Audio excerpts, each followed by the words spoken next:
actually access them in real time. So I just wanted to tell you guys a little bit about the Whiteside. How many of you have been in this building before?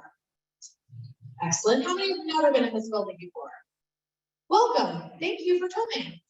This building is 100 years old. You're like, no, you don't say. It's actually going to be 100 years old on November 9th this year. We have a week of celebration that we are planning, and we're very excited about it. In the meantime, we are going to be doing a lot of fundraising because we are trying to get some things fixed. One of the things about having a 100-year-old building is that the fire alarm was not existing when we got the building. So it was previously a Regal Cinema, if you didn't know, by the very attractive carpet that's on the floor.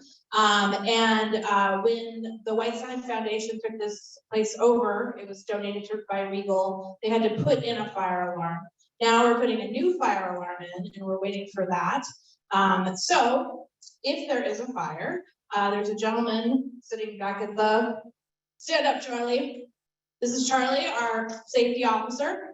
He will show you where to go. You want to go out towards the back. You can also go towards these double doors. They will take you outside, and we will meet across the street at the placard that talks about the last fire that happened at the Whiteside in 1934. So it's kind of ironic, but we also are doing fundraising for an ADA bathroom. If you have been in here before, you may have noticed that there is no ADA bathroom. We have been slowly raising funds, but as we have to sometimes do repairs, it has not always worked out. But we are now have bids out to do that. We also fundraise for operations. So if you have capacity to help us out in that way, we really appreciate it.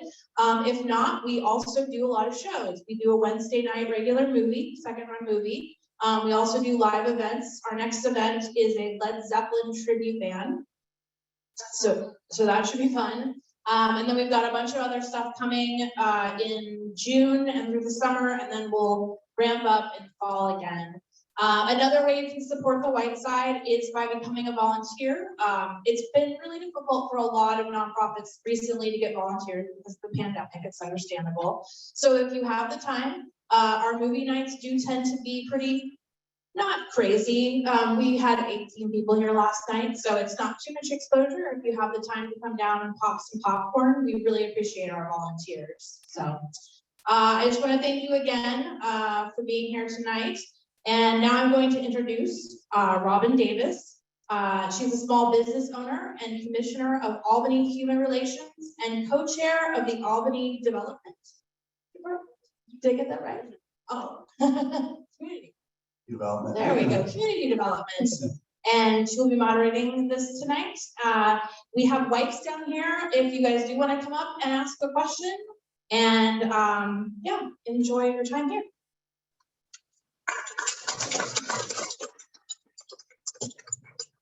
Well, hello everyone. Thank you for coming tonight. And thank you to the candidates for showing up to do a very important piece of democracy, which is get in front of the people. I've never moderated something like this before, so we're going to have some fun. We're going to kick back and answer some pretty tough questions. I think there are a lot of questions that have come from multiple sources, and I'm probably not going to get to all of them tonight. But if I didn't get your question, and this goes for the people online as well, I'm sure you could email it to the candidate and their staff, and they'd be happy to answer it. So awesome. So here's what we're going to do. The format's pretty simple. We're going to do questions with 1 minute responses from each of the candidates. But before that, we're going to open with an order that's by card draw, and that will determine the order in which the candidates will introduce themselves and give us their opening statements. So go ahead. This isn't a magic trick.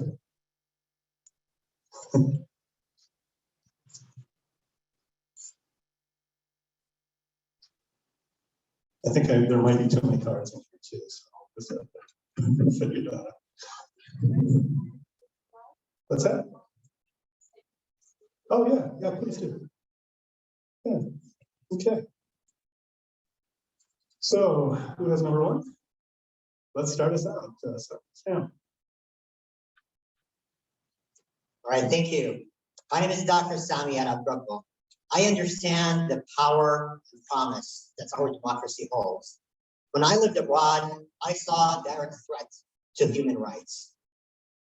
That's why in Congress, I'll stand up for our voting rights, our democracy. I am an engineer, an educator, and a problem solver, an experienced elected official. The work that I want to bring to Congress is introducing solutions like Medicare for all, tackling climate crisis, updating our infrastructure, and addressing income inequality. In Corvallis, we became one of Oregon's highest achieving districts. Under my leadership as the chair of the Board of Education, along with my colleagues who all are endorsing me, that's the kind of leadership and success I want to bring for Oregonians in the United States Congress. My name is Sami Arabroco. I ask you for your support. Our democracy depends on our participation. I look forward to answering your questions and serving you in Washington, D.C. Thank you.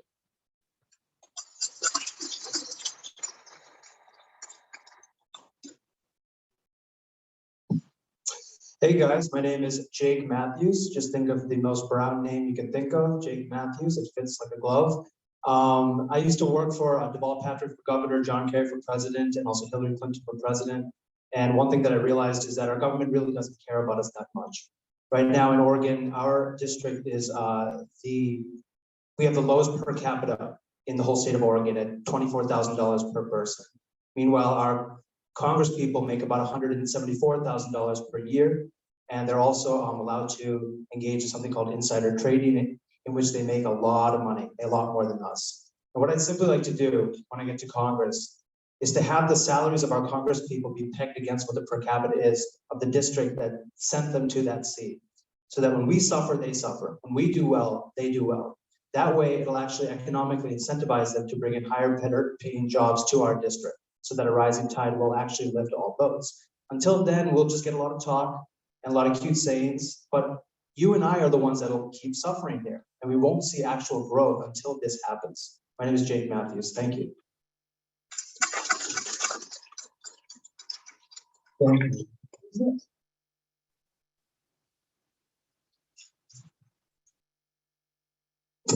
Hey, good evening. Can you hear me? Yeah. Good evening. My name is Doyle Canning, she, her. I'm so glad to be with you here tonight in Corvallis. I am a mom, an environmental attorney, progressive policy strategist, and community organizer. And for 20 years, I've been taking on the toughest fights against the fossil fuel industry, big corporations, their lobbyists, and the politicians that they pay for. I'm under no illusions that creating real change in Washington will be easy, or that special interests will give up without a fight. That's why I'm running to represent you. I learned what injustice looked like when I was a very young girl. My mother was a strong role model. She was an educator, an activist in her own right, dragged me along to protest against apartheid and war in Central America. She was also married to an abusive alcoholic. And when she called the police, they would just look the other way. That wasn't the case for my African-American neighbors. I learned very young that there are two systems of justice in our country, one for the powerful and one for the rest of us. And that's why I'm running for Congress and here tonight to ask for your vote.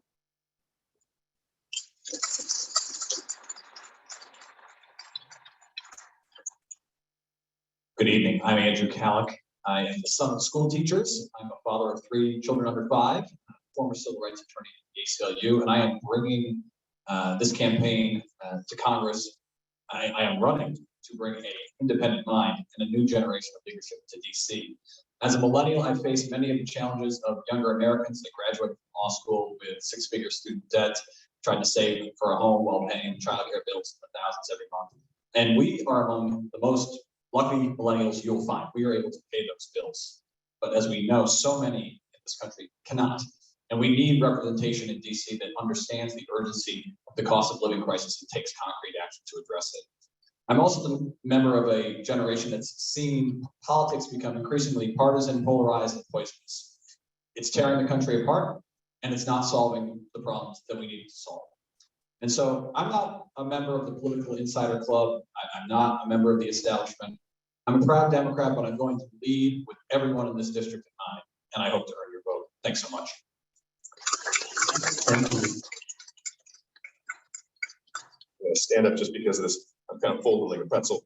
John Selker, I'm a professor here in town, 31 years. The seventh child. My mom was a Holocaust survivor and started Planned Parenthood, and we were social activists right from day one. Got arrested on the Bangor base against nuclear missiles, and got the first Green mayor elected in Ithaca, New York, which was really exciting. I'm here because I've seen in my work the cost of people making decisions based on appearances rather than facts. And as an engineer, a scientist, an earth scientist, I would be the only earth scientist in either the House or the Senate. And what we see is that these issues are not being addressed at the depth that they need to be. We need to have someone in the room who can say, that isn't right. This is how we're gonna get it done. And so you'll see in my platforms and in my statements that I'm very concrete in what we're gonna get done. And we're gonna use good engineering and good economics to make a real difference in the key problems we're facing: medical, climate change, and education. Thanks so much. Thank you. I don't know how I always end up in last here, but I always seem to go last. My name is G. Tommy Smith. Please call me Tommy. I'm a local kid from the Valley here. I graduated from Willamette High School in West Eugene. 2 weeks after high school, I joined the Navy. I was in the Navy for 10 years. Got out of the Navy. I was at the University of Oregon, graduated with my business degree. The reason why I'm running is because I'm just frankly tired of things. I don't know if anybody else is either. I see every time you flip on the TV, Republicans yelling at Democrats, Democrats yelling at Republicans, and yet nothing ever gets done. I'm tired of it. And I'm pretty sure everybody here is tired of it too. I'm pretty sure everybody else is up here is tired of it too. We need to get people back to the center. We need to quit stopping and yelling at one another. We need to remember how to be neighbors again. That's what I'm about. I'm about reteaching people how to care and honor one another. Once again, I just want to sit here and say, thanks for having me here. Thank you for allowing me the opportunity to be your voice for this district. I am truly honored and I'm truly blessed, and thank you. Thank you. Thank you, candidates. Okay, so we're going to start going with questions. I'm going to do some questions on a rotational basis and some questions I'm going to try to ask a candidate. Go ahead. Oh, Susan, thank you. I'm sorry, we got the statement. Should I read it? Sure will. Okay. This is from Steve Weil. Why I'm running for Congress. I'm running for Congress in my childhood hometown district to bring about truer, hardworking, middle-class representation. Please review my website. I'm not going to read that part, but it's basically codoparty.us. Or read my book on Amazon, America the Beautiful, Resume to Serve. America the Beautiful, Resume to Serve, to get a better beat on me and my vision for America the Beautiful.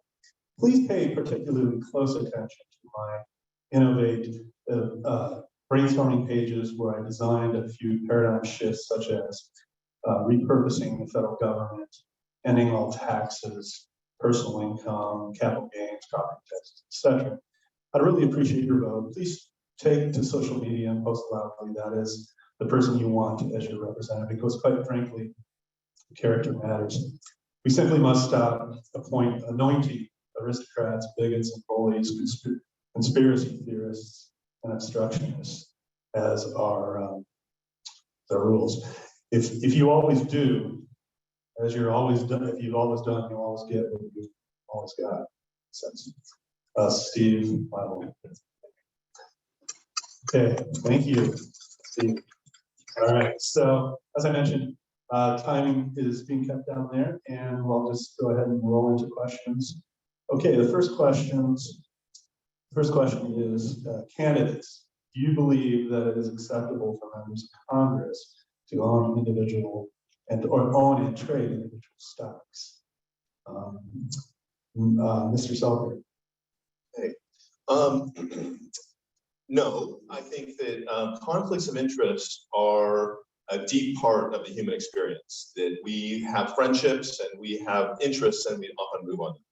And that was nowhere more clearly stated, I think, than when Val Hoyle here in Benton County was asked why she took corporate donations. She says to give people access. And that is exactly the equation that we've been seeing played out. And we have to eliminate all of those conflicts of interest to the greatest degree possible.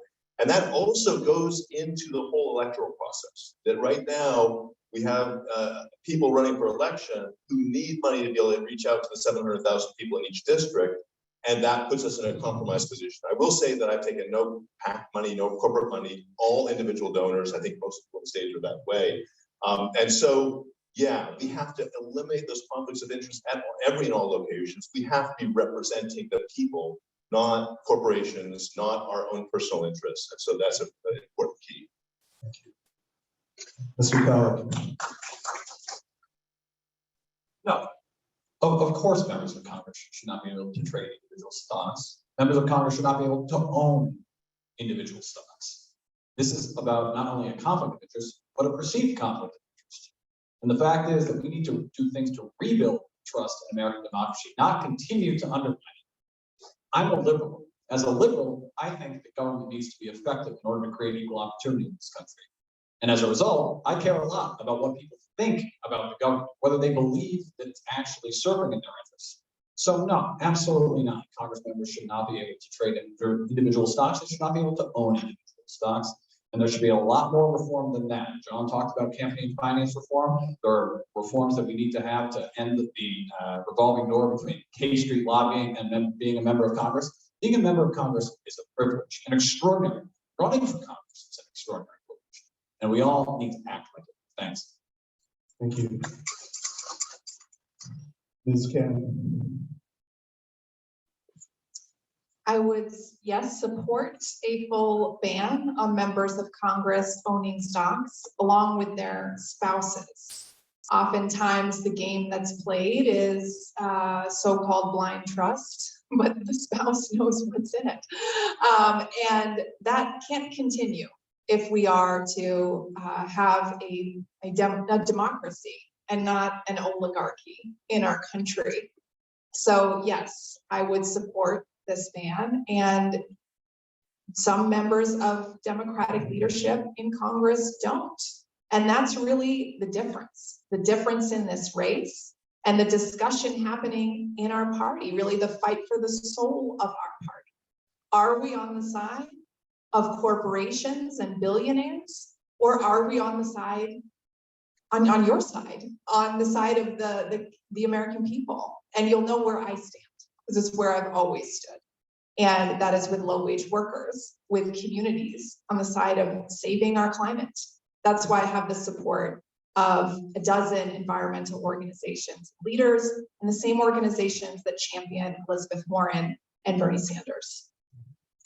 Thank you. Mr. Smith. Well, if you have an ability to buy stock and then make policy that increases that stock price, that's just morally wrong. We don't get that same privilege. Why should they? I mean, that's it's politics. I mean, that's what they're doing. They're going over there, Washington, they're enriching themselves. They don't care two whits about their constituents. Of course, I own individual stocks, but if I get elected or when I get elected, I will definitely get rid of those stocks. If I do invest anything, it'll be in like a brokerage account where I never see what I'm investing in. It's just absolutely just ridiculous that these people go there. They're already rich. They're getting rich from all the donations that they get and everything else like that, and from corporations. And then they enrich themselves with stocks. Absolutely ridiculous. And so, yes, I am not, or I totally think that Congress shouldn't be able to own stocks. Thank you. Thank you. Mr. Matthews.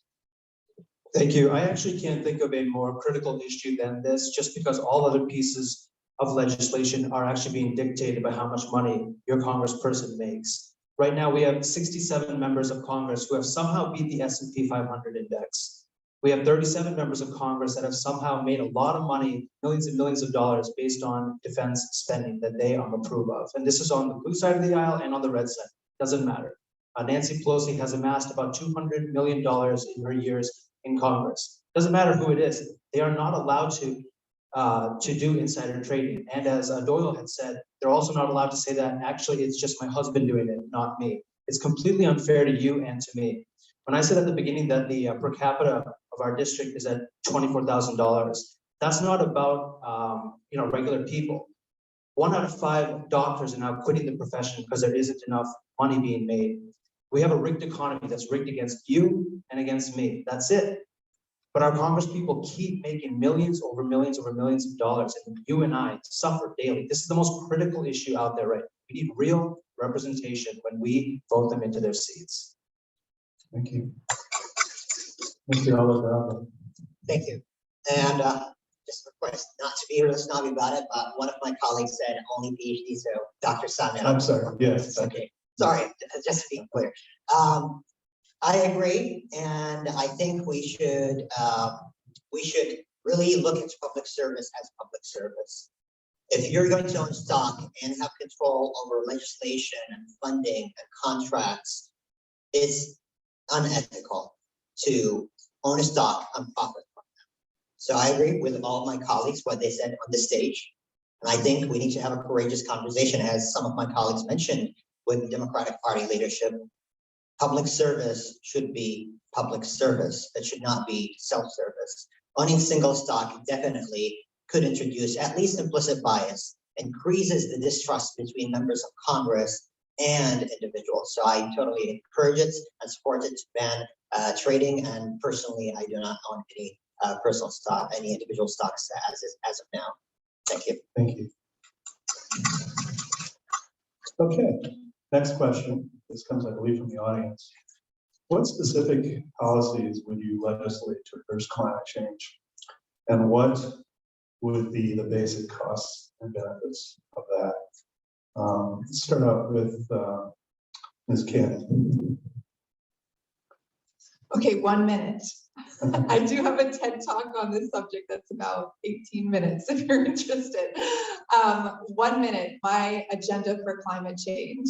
Number 1, we need to end handouts and subsidies to the fossil fuel industry. That is priority number 1. Number 2, we need to decarbonize our economy. That means we need to move our transportation, energy, and infrastructure off of fossil fuels and onto renewable energy. That won't happen as long as there's a market rigged in favor of fossil fuels. Therein lies the problem with the subsidies. So we need to shift those, and we need to have major public investments in a Green New Deal. Number 3, we need to bring the excess CO2 carbon that's in the atmosphere back underground. The cheapest, most efficient, and most beautiful way to do that is with the power of regenerative forestry and agriculture. This is the agenda for the Green New Deal. This is my priority and why I'm running for Congress. Thank you.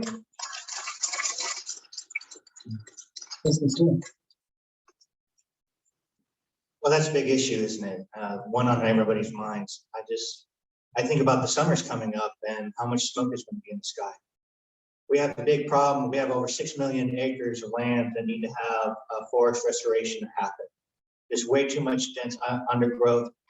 We can supply jobs to many of our communities by helping local mills and loggers going to those areas to thin it out, not clear it out. I am a strong proponent of a carbon tax. The more carbon you put in the air, the more tax you should have to pay. Another thing I'm definitely into in the next 10 years is to get rid of all single-use plastic. Most of it ends up in our environment, and believe it or not, a lot of it's ending up in our bodies.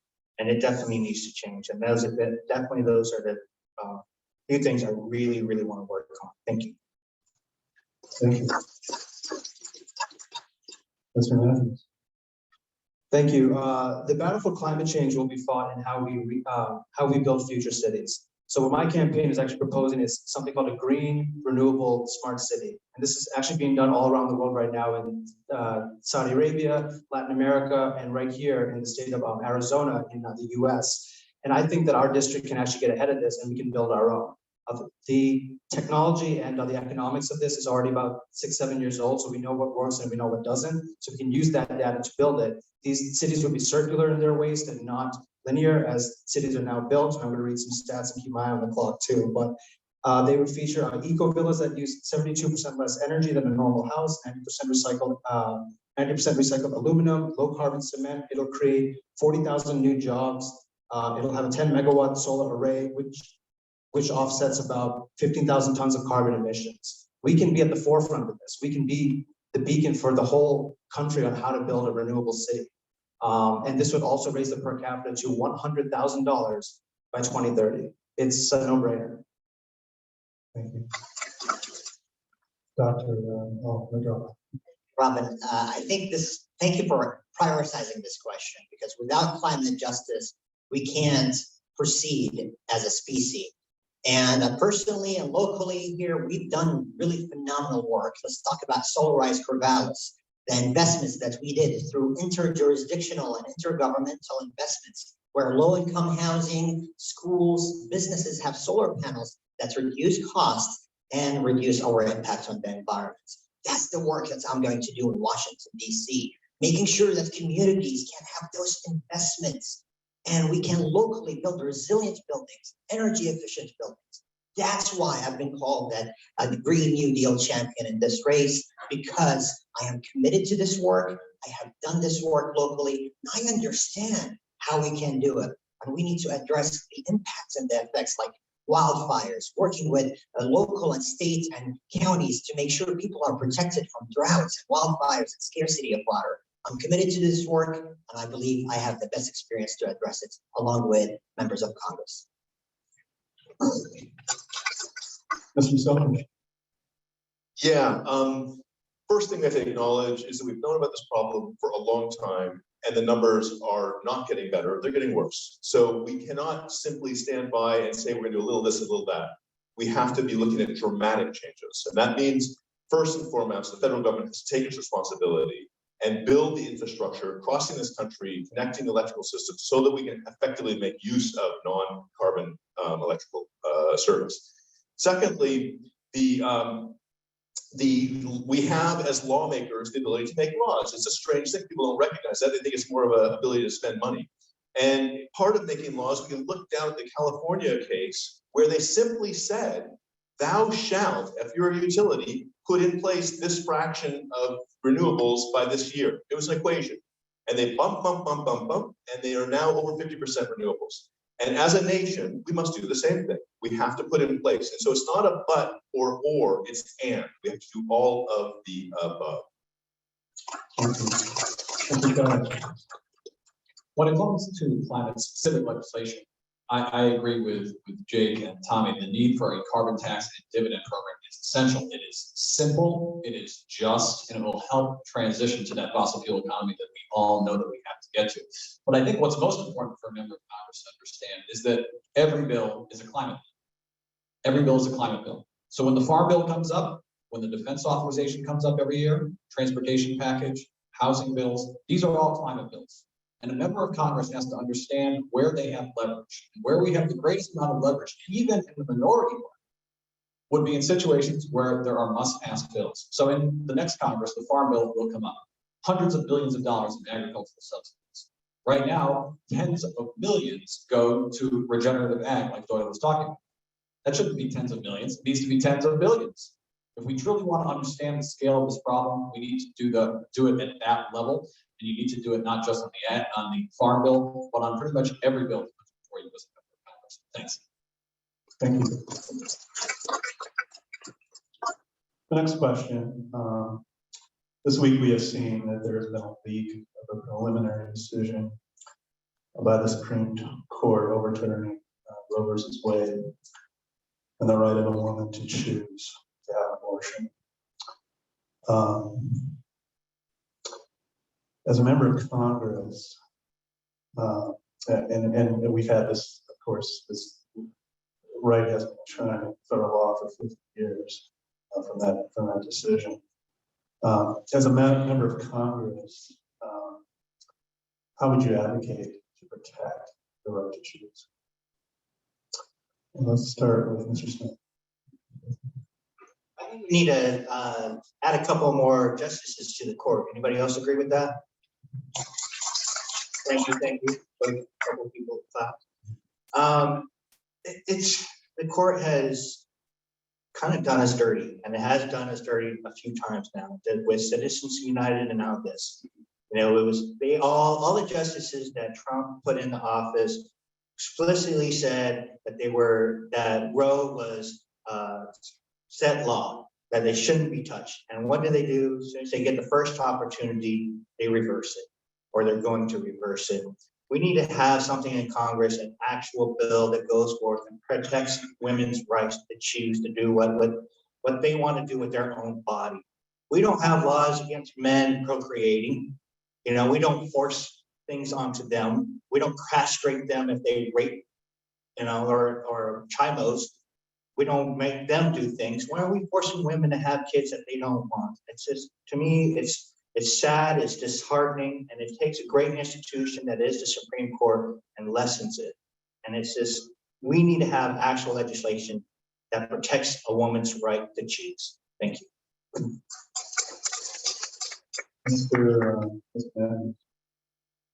This is about so much more than Roe v. Wade. I'm getting really sick of people saying, let's reach across the aisle. That era is completely gone now. Right now, the Lincoln Project, which is a Republican group, called their own party a treasonous party, which is a legal term. It's the only legal term in the Constitution that is the crime of treason.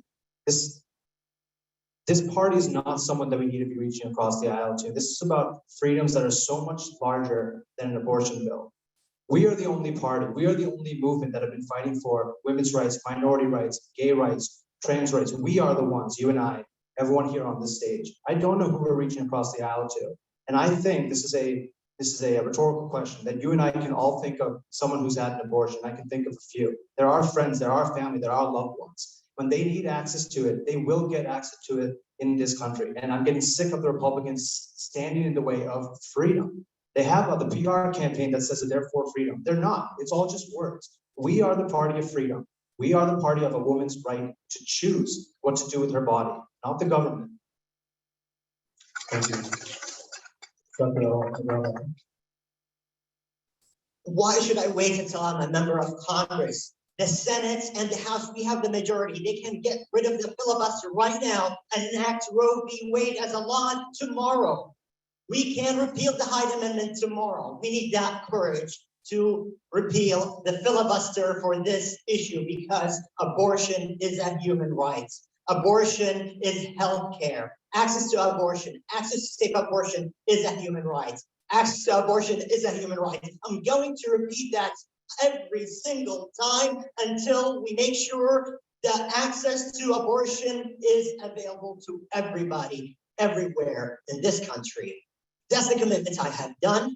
In the schools, I worked with Planned Parenthood to ensure we have access to consent education, age appropriate and inclusive sex ed, and make sure access to contraceptives is available for all.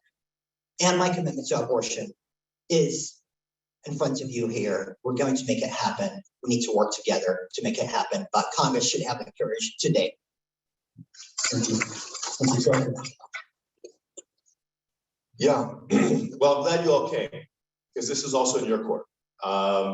Using the word court, we've seen the degradation with the masking rule came out of Texas, and now this horrific Supreme Court impending ruling. What it does, it throws the problem back to the legislators. As Sammy said, the legislation has to happen. It also, we have 150 people who are pro-abortion for every 100 who are against it. And we are sick and tired of being pushed around by a minority.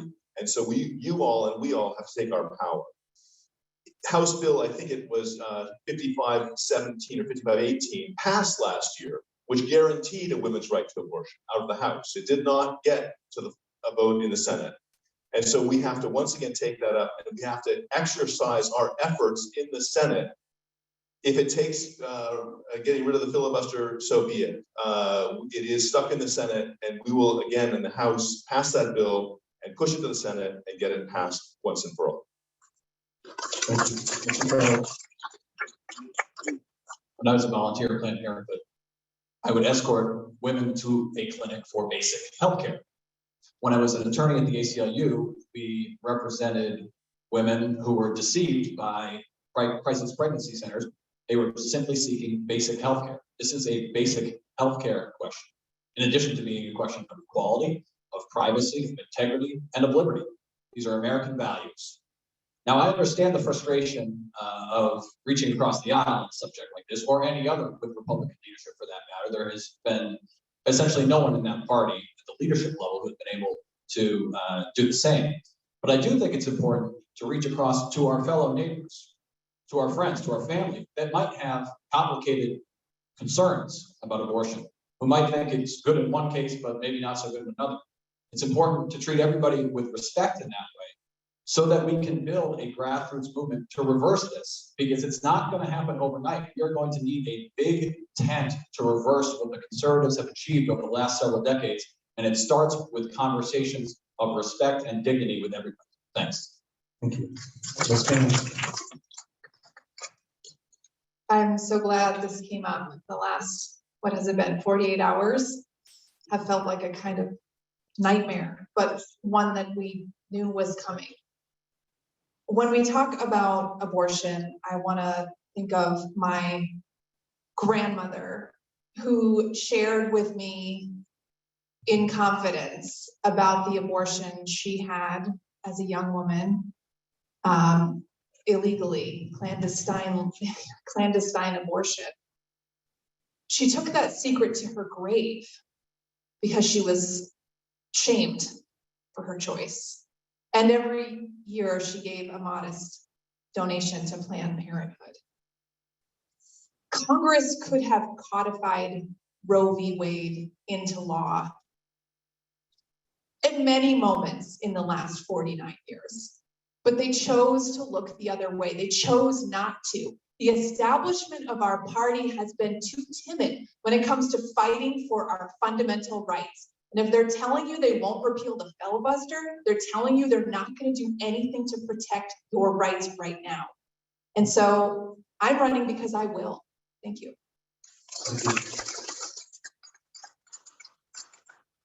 So we're gonna move into some rotational questions now.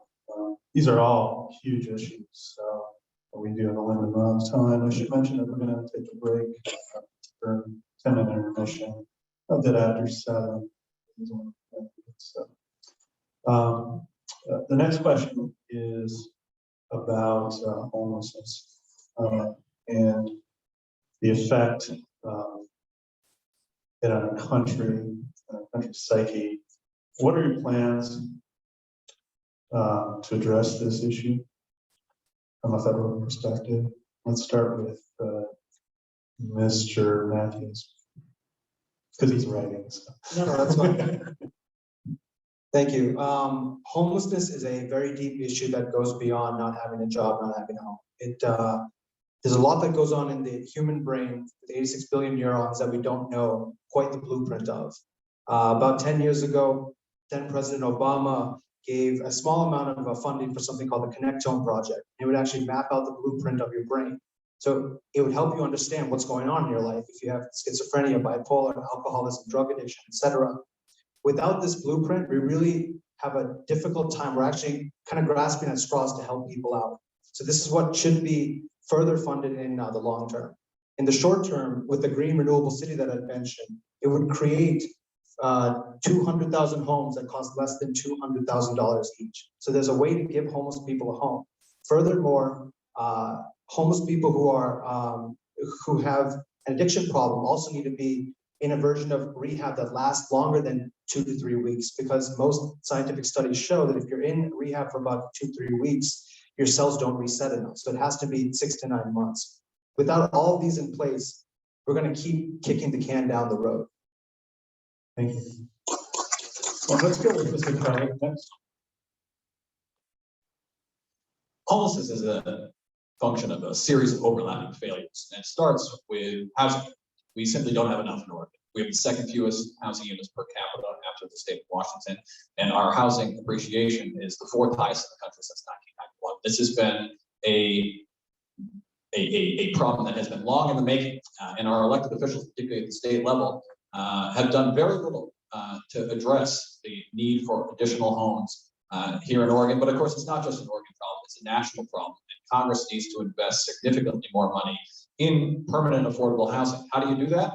You take a tax code that right now subsidizes luxury development, like a Ritz-Carlton hotel in Portland, and instead you subsidize the need for permanent affordable housing. That's incredibly important. But what's also important is making sure that people have access to mental health treatment where and when they need it. People have access to substance abuse treatment where and when they need it. Right now, Oregon is 49th and 50th in the country on those two levels. Folks, the Democrats have been in charge here for a decade, and we have failed on this, and we need Congress to step up and fix it. Thanks. Thank you. Thanks, Cameron.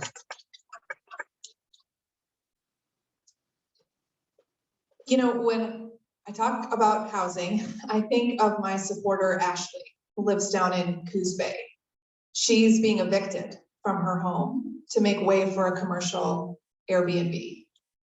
It's a problem up and down the coast and throughout our district. And unlike Mr. Calick, I don't work for Airbnb. I work for Ashley. And I've been in the fight for affordable housing for a very long time. After the financial crisis, 2008, when millions of Americans were evicted from their homes by Wall Street banks, I was part of a movement that came together to figure out how we were never going to allow that to happen again. We hashed out an agenda for federal housing policy reform, and it was called Homes for All. Now there's a signature bill in Congress, sponsored by Representative Ilhan Omar, called the Homes for All Act. The plan is to end homelessness in the United States and to build 40 million permanently affordable and public housing units. That's what I will champion as your member of Congress. That's why I have the support of the only housing group that's endorsed in this race, Housing First Umpqua. It's working on the ground in the poorest county in our congressional district to solve this problem. Thank you. Thank you. Next question. Yeah. I believe the rules have been modified to give everybody access to the same question. Yeah. Okay, let's do that. I'm gonna fight for repealing the Somebody- filibuster. somebody- I'm gonna fight for somebody- rules. You know, I'm gonna fight for better and fair rules everywhere. So I want to say about the housing and homelessness crisis, I want to agree with everything that has been mentioned so far. Treating the root causes is so important, making sure we have access to treatments and also development that is fair, locally driven. And that's why former city councilor Penny York and leaders in the community, commissioners and mayor and city councilors have endorsed me because of my understanding of the complexity of the problem. And it takes a village, literally it takes a village. It takes the private industry, the developers to be committed to develop low-income, transitional, and first-time buyer housing. And the market price should be as such when you are done with the development. And if you're going to commit to do that, you're going to have incentives to develop. If you're not going to get those incentives. As someone who worked on the McKinney-Vento Act, it has no teeth. We just report about the homelessness, especially with children. I'm going to give it teeth, resources to address homelessness, especially for youth and children. Thank you. Thank you. Mr. Smith. Main issues on why I decided to join. You know, when I'm from Eugene and just driving around, you see a lot of the unhoused. And I have such a compassion because I just imagine what it's like to have to find shelter from the elements, to find some kind of warmth, try to find some food. And we need to help these people. The state has released over $400 million to combat this problem. We definitely need to see how that works before we just start throwing more money into it. And on top of that, there's not going to be any federal help whatsoever unless we can fix what's going on in Congress. And that's bottom reality is if we don't have someone to go over there that can reach relationships or build relationships and figure out other solutions, come up with a concrete plan on how to not just throw money at the solution, but come up with a real viable solution we're never gonna move forward. But if you elect me, I'm gonna go back there to Washington. I'm gonna change things. I'm gonna fix things. Thank you. Thank you. Next question. We have seen repeated, I'm sorry, John. Johnson, sorry. Go ahead. But frankly, a lot of good stuff has been said. It is a place we have to do the math. Number one, we don't have enough units. And if we look at it as a market, we say, oh, why aren't people building units? Because there's not money in it for them. And so it is unfair to expect, or it's illogical to expect, that people will build things that they're not gonna make money. So we need to put in place the incentives such that low-income housing is built in large numbers. And we look at what we're doing and the kicking the can down the road. And one of my things I came up with in the last week was, let's just crush the can, okay? We're tired of these things where we use inept administration as a guise for inaction. And so we've seen in the housing, these vouchers, where people get vouchers and then wait years to be able to even they apply for them years. What are you gonna be doing in those years? So we need to, number one, incentivize and build many more units, bring down the cost of the low-end units, and understand what Barbara Ehrenreich pointed out so many years ago, that the economy of a working class person does not support paying rent at market value. Next question. We have seen repeated attempts at restrictions on voting rights and access to polling places, early voting, and the like are unprecedented in modern times. These efforts disproportionately affect minorities who are coupled with claims of voter fraud and non-existent slope on elections. It's often said that we're at a critical inflection point for democracy. As a member of Congress, how would you vote or how would you work to protect democracy? Let's start with Mr. Sutter. We as a country own the airwaves. We as a country own the internet connections. We as a country in the past regulated that information passed through our infrastructure, and we have the right to do that again.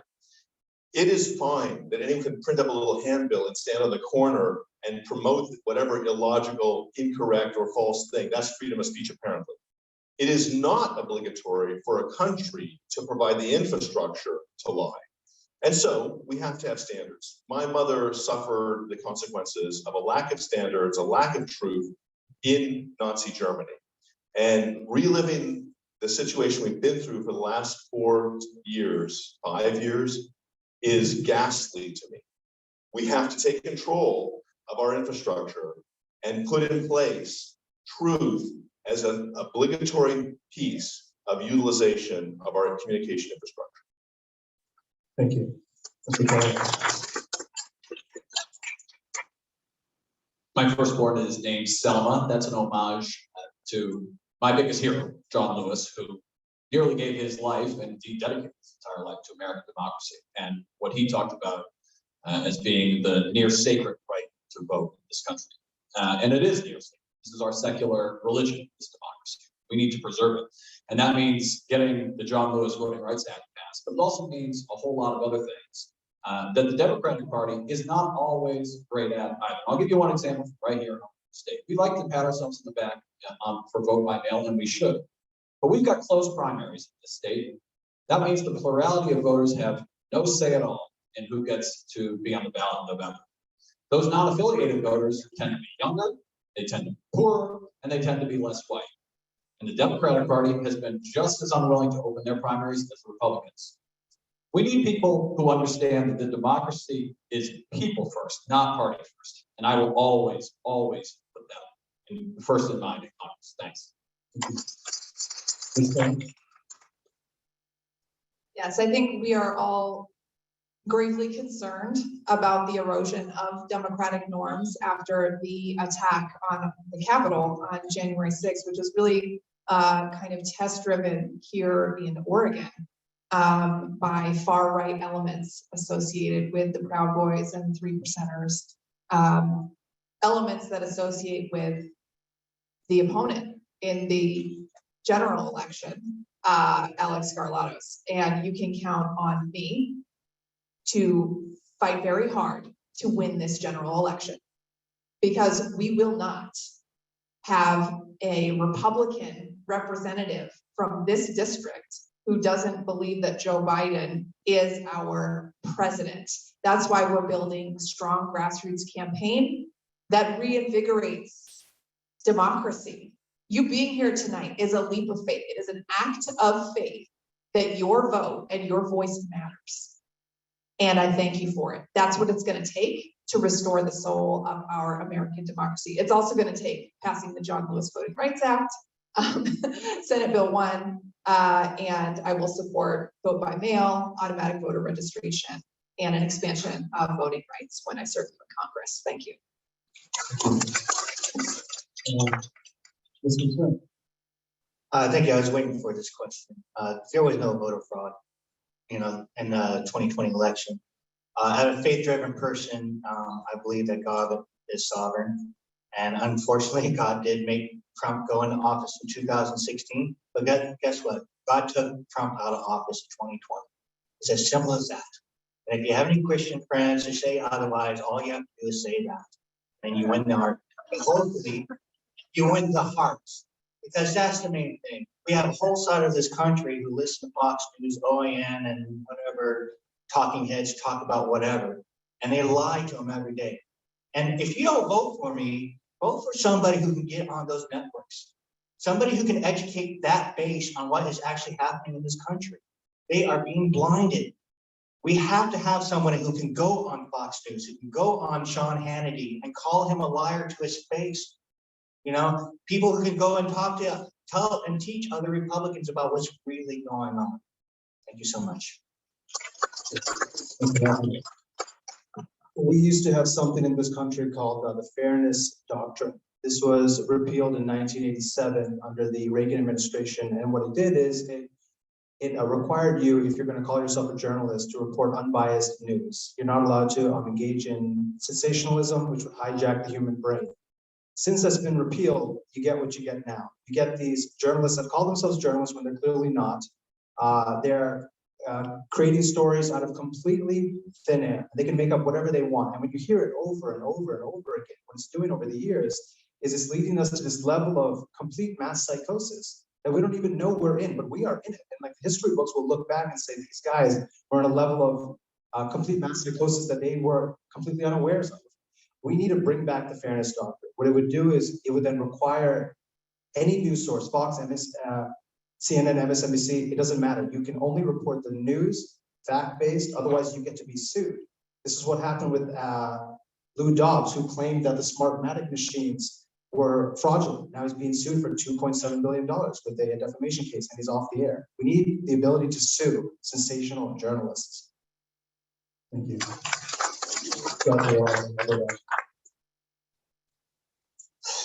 From time to time, our republic has been attacked from within. And January 6th, day and evening, shook me to the core.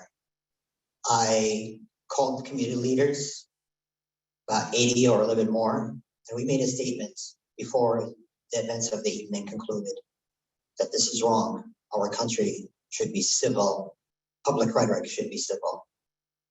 And voting rights are sacred. We have to fight for it. People fought for it. People in other countries right now in Ukraine are fighting for their rights, for their self-determination. And we need to build our trust in our democratic institutions through the John Lewis Act, voter by mail, national, automatic registration, and making sure every community gets their right to vote without bias against race or gender or geography. I'll fight for it until my last breath. Thank you. We're going to do one more question before we break for a quick intermission. The question is, I believe it comes from the audience, how will you work to heal divisions in this country? We talked, someone mentioned the party problem between the two parties, but how would you help find common ground among our very diverse Let's go ahead and start with,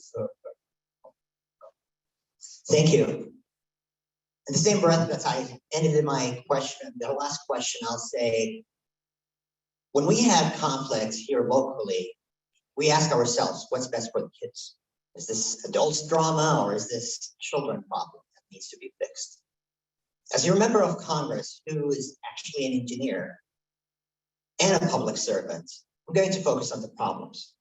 Whether you're rural or urban, red, blue, or purple, wildfires don't see jurisdictions. A pandemic doesn't understand what kind of belief system or political party you subscribe to. And that's the work I'll do. Focus on the problems, speak about the issues. Politics is not about taglines. We're going to get elected because of taglines, unfortunately. But we need to elect people who are focused on solving problems. And if that's a tagline we can all get united with and behind, that's what I'm going to run for. Let's focus on solving the problems that really matter for the American people. Yeah, I was just reading over the voters pamphlet again today, and look for violent language in there, fighting, war, whatever. There's a lot of that in there. And I believe that the key to resolution of conflict is listening and talking. And it may be that there are people who we can't change, but I think the only route to making positive change, to healing, is to build relationships. And that comes from listening and talking to people in a respectful way. And having fundamental respect that those people in Congress went there for a reason more profound than just their own ego, and have some respect for that. That doesn't mean I'm a pushover, not in the slightest. I'm a very firm person in my beliefs. But we have to get this vocabulary of warfare and fighting out of this conversation and get a vocabulary of respect, ideas, facts, and forward movement for our country into the conversation.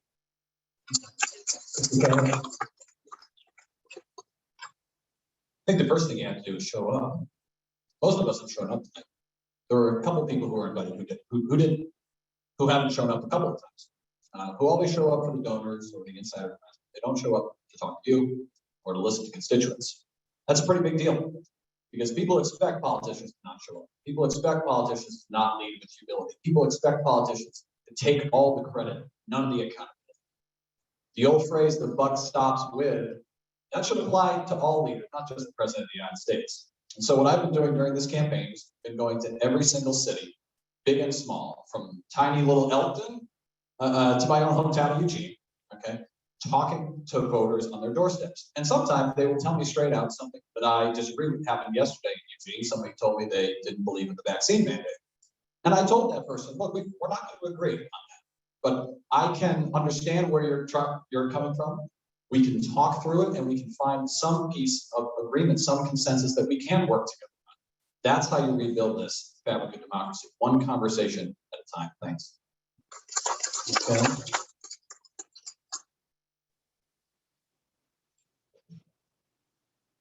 I want to talk about my supporters, Larry and Sylvia, who live in North Bend, Oregon. And when I went to visit them in 2019, they showed me the paperwork that the Jordan Cove Pipeline Company had sent them, saying, if you don't sell us your land, we're going to take it from you.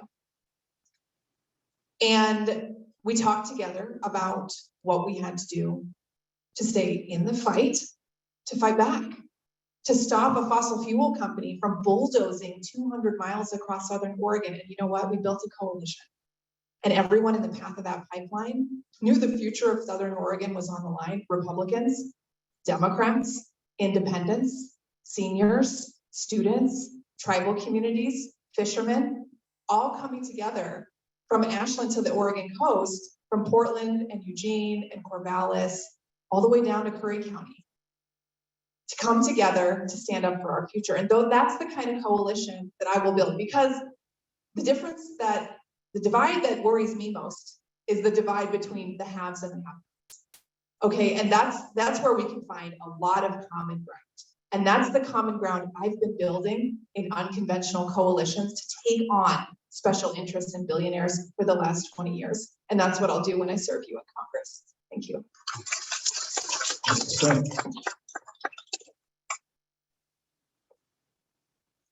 You know, I had a customer come into, I'm a personal banker, unfortunately, for a major mega death corporation who I hate. So I'm an hourly wage person. I'm not rich. I just help people sign up for accounts and stuff like that. So I'm not like a rich banker or anything. But I had a customer come in and I helped him out a few times trying to just get him on to online banking. He was having the hardest time. And I finally helped him out and he was just so happy. And we were talking about things and I said, oh yeah, I'm running for Congress. And he goes, that's fantastic. We need more people like you. Someone who's personal, got a good head on their shoulder. Then he asked a question, what party are you running for? And I said, Democrat. The look on his face, they came over and said, but you're such a good person. And I said to him, sir, I go, you know, I believe that Jesus Christ is my Lord and Savior, and I believe in helping the poor. And I only see Democrats doing anything remotely like that. And that's where my heart is to help people. Thank you so much. Thank you. There's an old Native American story that I love where a grandfather is walking with his grandson, and the grandfather tells his grandson, there are two wolves inside me and they're in a war.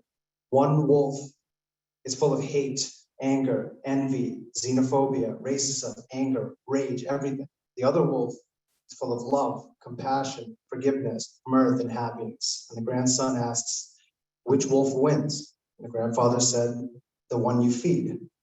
It's a great story. I love that story because that is in each and every one of us, guys. And when these major news sources fan the flame of divisiveness and hatred, it's not real. And they're doing it for short-term gain, for short-term economic gain, while you and I continue to suffer. We need to pass the fairness doctrine. Furthermore, until this happens, we'll be a species held back in our adolescence. There's so much more potential. We have species right here in our district that we're not achieving because we're being hijacked by short-term gain. I'm a multiple gun owner. I'm a hunter. I'm a sailor. I'm also a airline pilot. And I do these fields because you don't see people like me in them. And wherever I go, I realize that we're not that different after all. Thank you.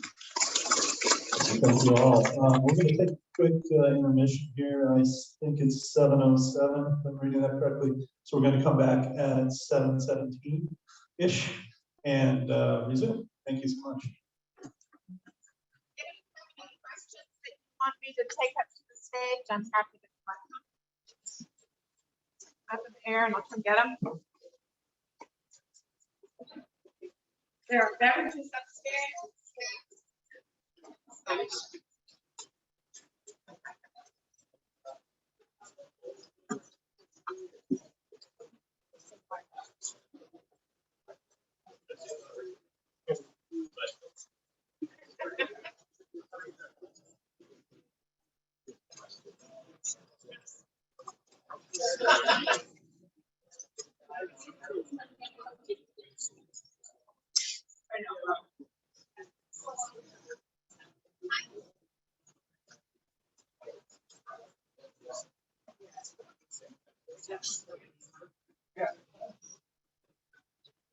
No.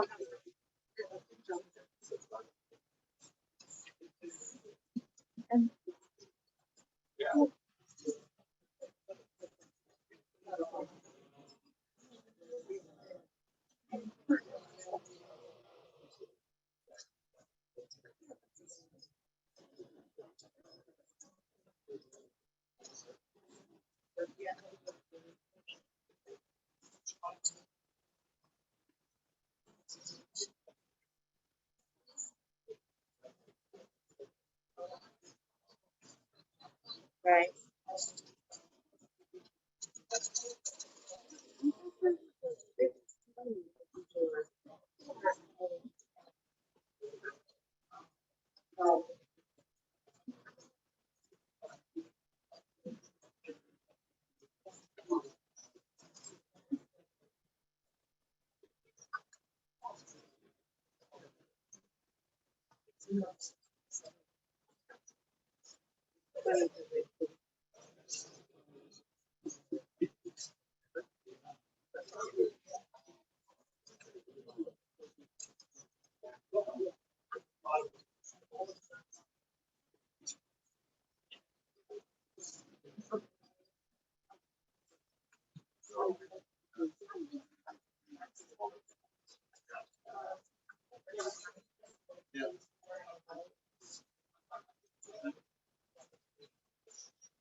There's a series around.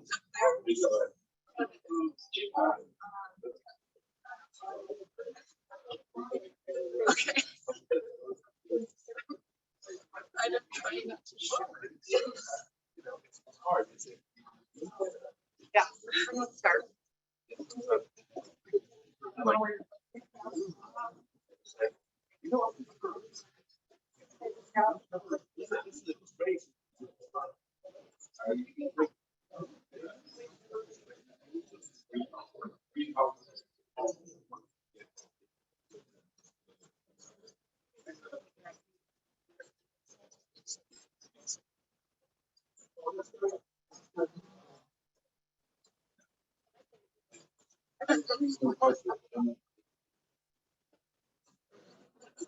There's a bunch of.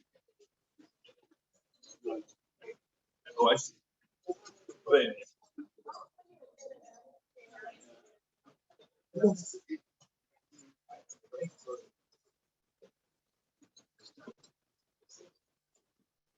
Yeah.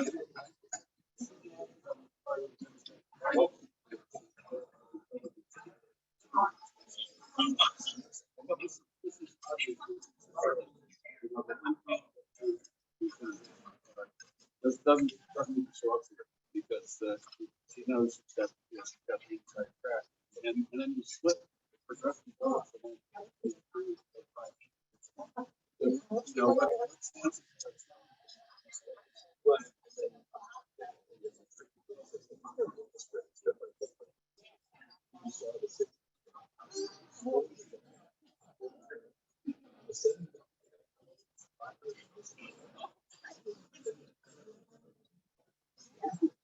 That's only last week.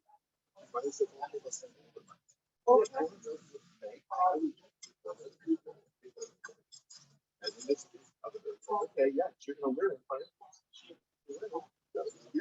I would like some.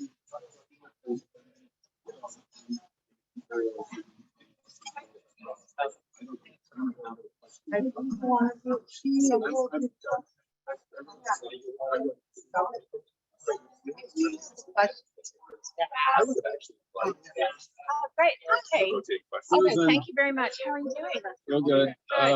You might, I don't know, you might see a lot of questions, but so far I don't see any discussion of military spending.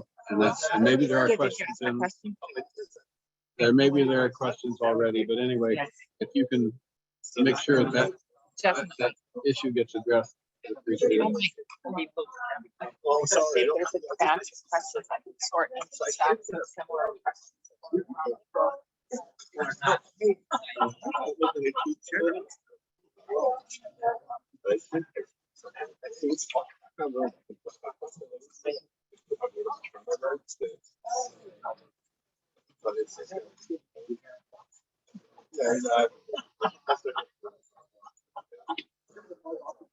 Yeah, that's.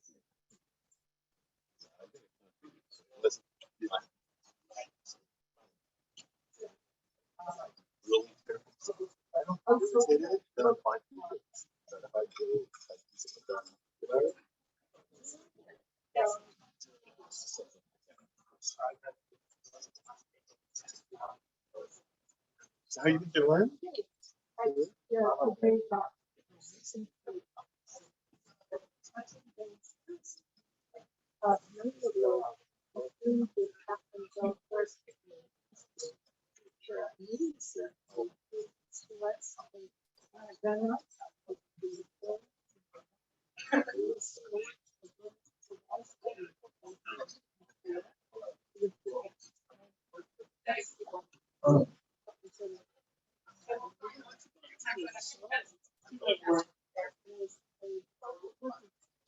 morning.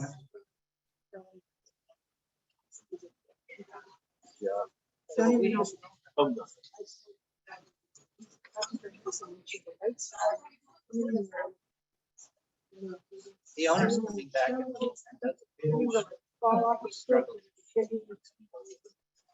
We'll see what happens.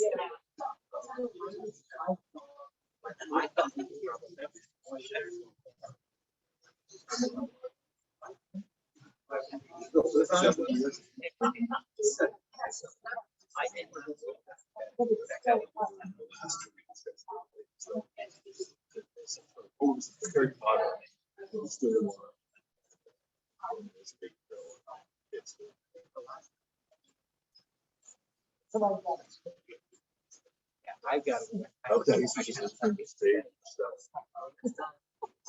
No one else.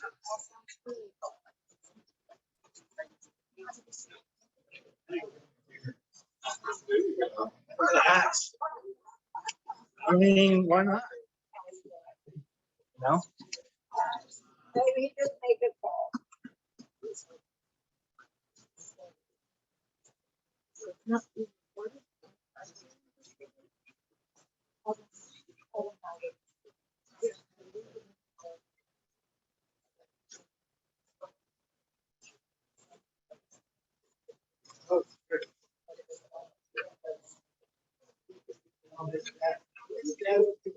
Yeah.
Oh. Oh.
Thank you. Hello? Okay, let's get everyone seated and get back to this so we can maximize the amount of questions. We're going to run up until 8 o'clock, and then we're going to do closing statements at 8. So that's the current plan.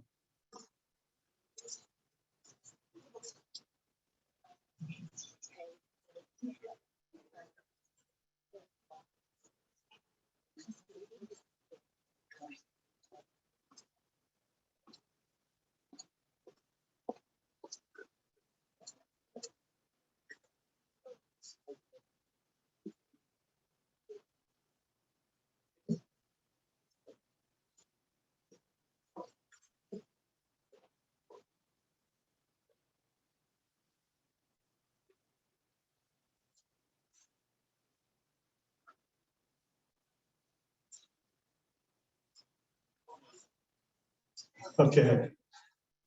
Next question from the audience. I'm an 8th grade teacher in Albany. My school is crumbling. We can't hire workers because pay is abysmal. Morale is low. How can you help us? Let's start with Mr. Matthews. Thank you. I was a tutor in all subjects in high school and first year college for 9 years. And before that, I was a Sunday school teacher for 4 years. I love teaching. It's what my dad did. He was a professor. I get it. Teachers are the best. They should be paid a lot more. I wish I could say $100,000, but I'm not sure how much based on the numbers yet. But like teachers, like the forefront of the future is what we do with education. And that's not spending 4 years with people like, Betsy DeVos in office. We have now proof that the brain has 86 billion neurons that are capable but not able. Those are two distinct words. The reason why you need education is because you have neurons that are capable, but they're not able until they're being taught. And I'm getting these messages from Republican groups that are saying, do you support critical race theory, blah, blah, blah, and all this stuff. The key there isn't do I support it or not. The key is do our kids have the tools to discuss? Do they have the tools to figure out an argument for it so that they can think for themselves, so that they can use their own critical faculties to discuss what the future should look like? Until then, when you have somebody like DeVos in office, the problem is you have now hijacked 4 years of the future of education here. That's 4 years for the future that our country could look as good as it could be. I want to support her in any way possible. That is like the new, I mean, that's huge for me. Yeah, education is huge for me. If I may, I'm not sure what the clock, if I may say one more thing.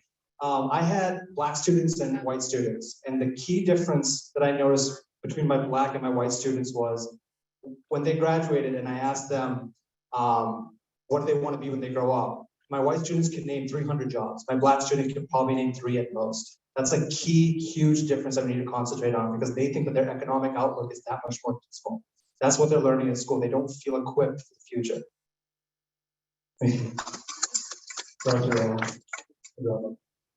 So I've been endorsed by all my colleagues on the school board. It's something pretty unique. All your colleagues say, go to Congress. School board members and union leaders and education community across the states, because I understand that the federal government has a role in supporting better infrastructure for schools. Half of the kids in developmental age, they might be drinking from water that's contaminated with lead, including some in this congressional district from Curry County. And that's what I'm advocating for, is that for the federal government to invest in infrastructure building in our schools. We did that really well here in Corvallis. We're privileged to do that. But no matter what's your zip code, or if you're here or across the river, you deserve to have better pay You deserve to work in a school that's its infrastructure is solid. We have almost 1,000 schools that will crumble with the big one. And I believe the federal government should invest in schools and education and make sure testing is not overwhelming the kids and increasing their anxiety, but we're really supporting their learning and development. I'm the educator who's willing to go to Washington, D.C. and reform education for the better. Thank you. Dr. Silver. Yeah, I've been teaching since the last 40 years. This is one of those places where we have to, doing the numbers matter. So if I offer you $10 and I offer you 10,000, you notice, right? Well, what we're doing is giving the military massive budgets for, let's take the F-35 program, $1.7 trillion. That would fund every classroom in this country for 3 years. So don't tell me you don't have the money. It's a matter of allocating the funds and putting them where we need to, investing in the future. And so someone in DC has to hold our country accountable to doing the math on this and saying we will do one thing. For example, a calculation I did just the other day, it would cost $100 billion a year to put in 3- and 4-year-olds in free pre-K. It would save the parents, their earnings would be $300 billion a year immediately because they can work. And furthermore, that doesn't even take into account the incredible impact on those children. We have to do the math. We have to spend the money on our people. Mr. Farrell. My folks were public school teachers growing up. Mom was a math teacher. Dad taught science. Naturally, I became a lawyer. They went into the job not because they were looking to get rich. They went into the job because it was a passion, one of those passion professions. And I remember growing up that we'd be going in the aisles of the grocery store and someone would come up to them, Mr. Helms, a student from decades ago who remembered them, who knew that the impact they had had on their life. Very few professions like that. There's no substitute for better paid teachers. They deserve more. We need to give them more, and the federal government has a role to play. But I want to talk about one other thing too, which is giving teachers the resources they need to be effective educators. Because again, every teacher wants to be the most effective educator they can for their students. And right now, we are not providing enough teacher training, particularly in literacy, to make sure that our students know how to read at grade level in 3rd grade or when they graduate. Oregon is among the worst in the country on this. And we need to do better, not just at the state level, but with Congress. As a Congress member, I'm not going to just say education is a local issue. It's a federal issue. We need strong support. Thanks. Yes, I started my career as an educator. When I was in college, thought that I was on a path to become a high school social studies teacher. And then I was recruited as a community organizer. The rest is history. But my study focus was on education, public education, and its privatization and the creeping impact of high stakes standardized testing, school choice, so-called school choice movement to privatize public education. I will always stand strong as a champion for public education and agree with Dr. Selker that the Pentagon budget last year was the largest budget ever. It was larger than even what President Biden requested. And yet we have a teacher in Albany, Oregon with a classroom that is crumbling. This is a travesty. It is a moral outrage. And it won't change until we elect leaders to Congress who are there to serve our communities and not big corporate donors. Thank you. Mr. Smith. Our schools currently are funded by an archaic way of property tax or a lot of other states' income tax. This creates an inequality in our urban parts of our country that don't get quite the funding that we need. We need to change that fundamentally. Also, teachers need to be paid. They're some of the most important people in our country. They need to be paid top dollar. They need to be provided with resources in order to teach the children out there, because they are our future. Not to sound corny, but it's true. You know, if we're going to raise well-educated, productive members of society, we have to improve our education system. That's coming up with a completely new tax plan in order to help fund those programs. I think that every school around the country should be community hubs where you can also have drop off for childcare. I also think it should be hubs for people or for children who need to get vaccinated. We can do so much more with our schools within our communities, and we're not even touching the surface. Thank you. Thank you. The next question comes from the audience. So I'm just going to expand that one more because it's another question. What are your views? You all touched on the military budget. The U.S. military budget is about $700 billion, more than any nation on earth. What are your views of how to hold that spending accountable to the purpose that it's there for?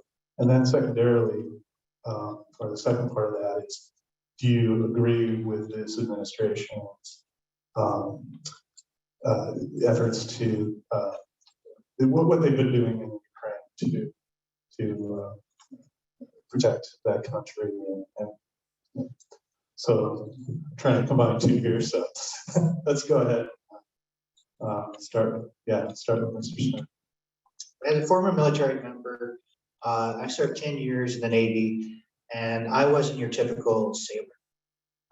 We had a video that was shown on board the ship of a gentleman during Operation Desert Fox, which no one remembers. It was the whole Clinton hiding his Monica Lewinsky thing. So if you don't remember, I don't blame you. But they showed this man getting bombed, and I was actually kind of ostracized from my own unit because I wasn't celebrating his death. You know, we have gone too many times in other countries, poked our noses in other people's countries, in their business. And if we decrease the amount that we spend on the military, it's not going to take away from military members. It's not going to take away from people who work in the yards out there or anything else like that. It's going to take away from those industries or the people who the industries as far as the top or the CEOs of these tech corporations, but these military corporations who sell us a bill of goods all the time. Thank you so much. Mr. Matthews.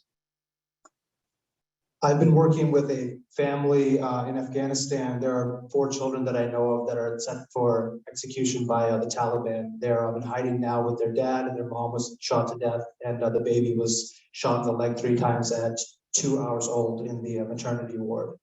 I study war. I study like the budget with this stuff, and it was JFK and it was Eisenhower who warned us of this military-industrial complex. So they both warned us of it. They both served in World War II. Brown University has now said that it cost $8 trillion for the last 2 wars.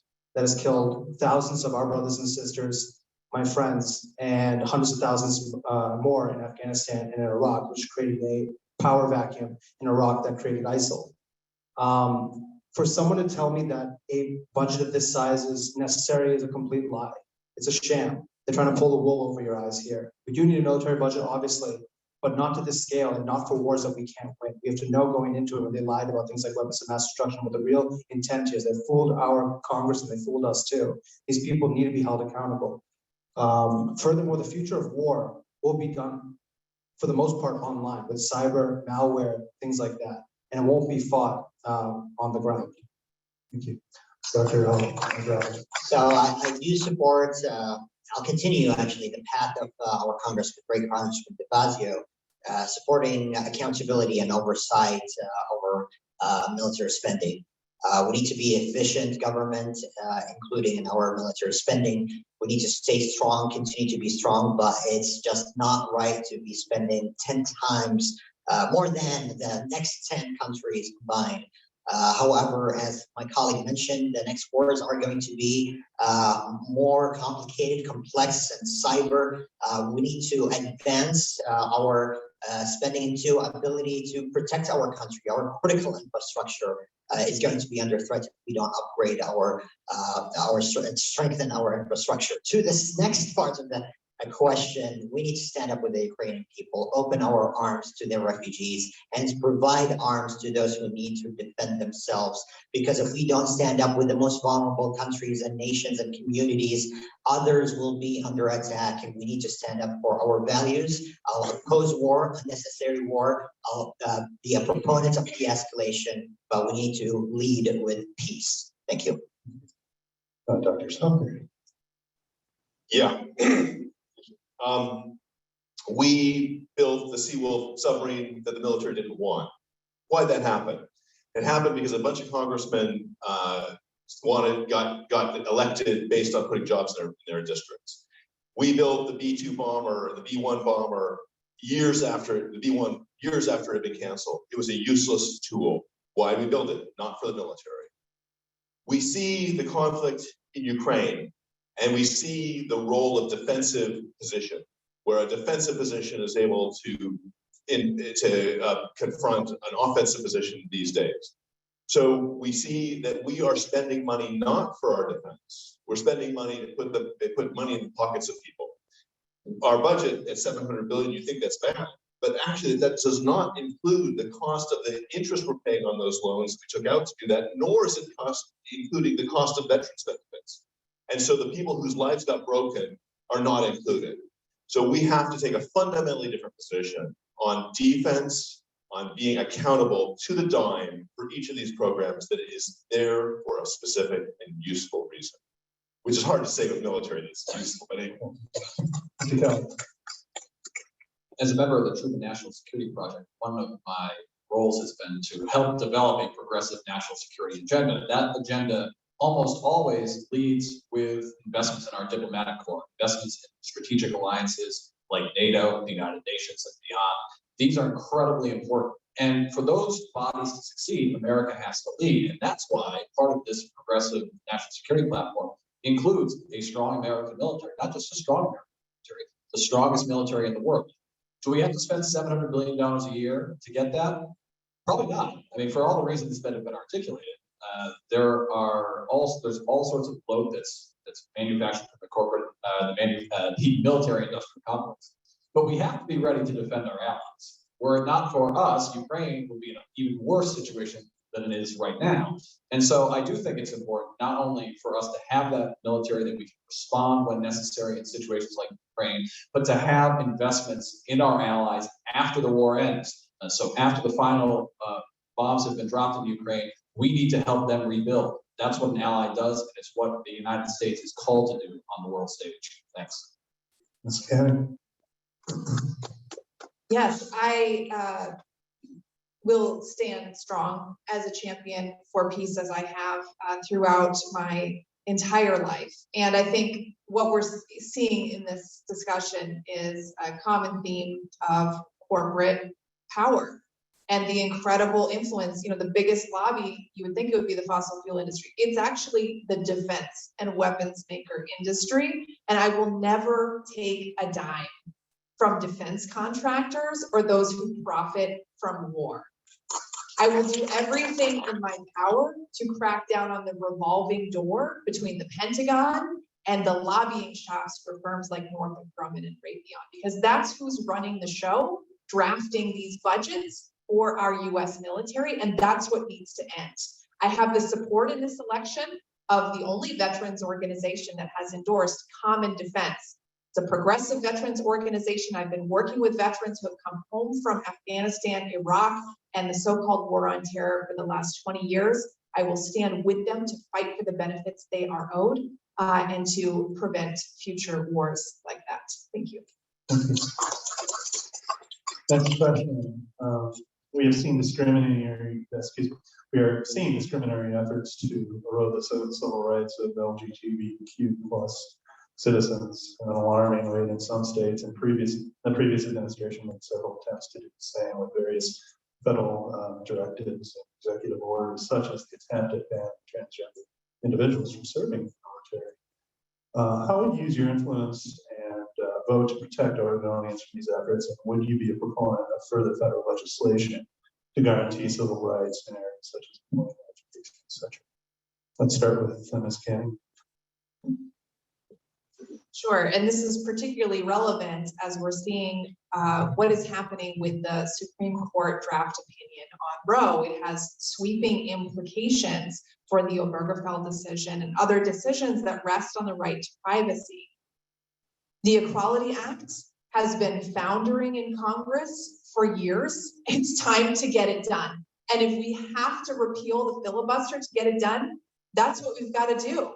And if Democrats in Congress and President Biden are telling you they won't repeal the filibuster, what they're telling you is they will not only allow Roe to fall, they will allow Obergefell to fall as well. We can't let that happen. And I will always stand strong as a champion for trans rights as human rights, for everyone's right to be themselves wherever you live, whoever you are.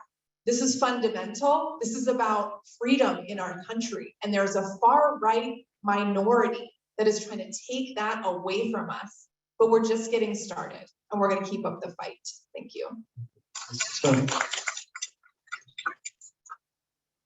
Yes, I definitely support legislation that helps our LGBTQ plus community.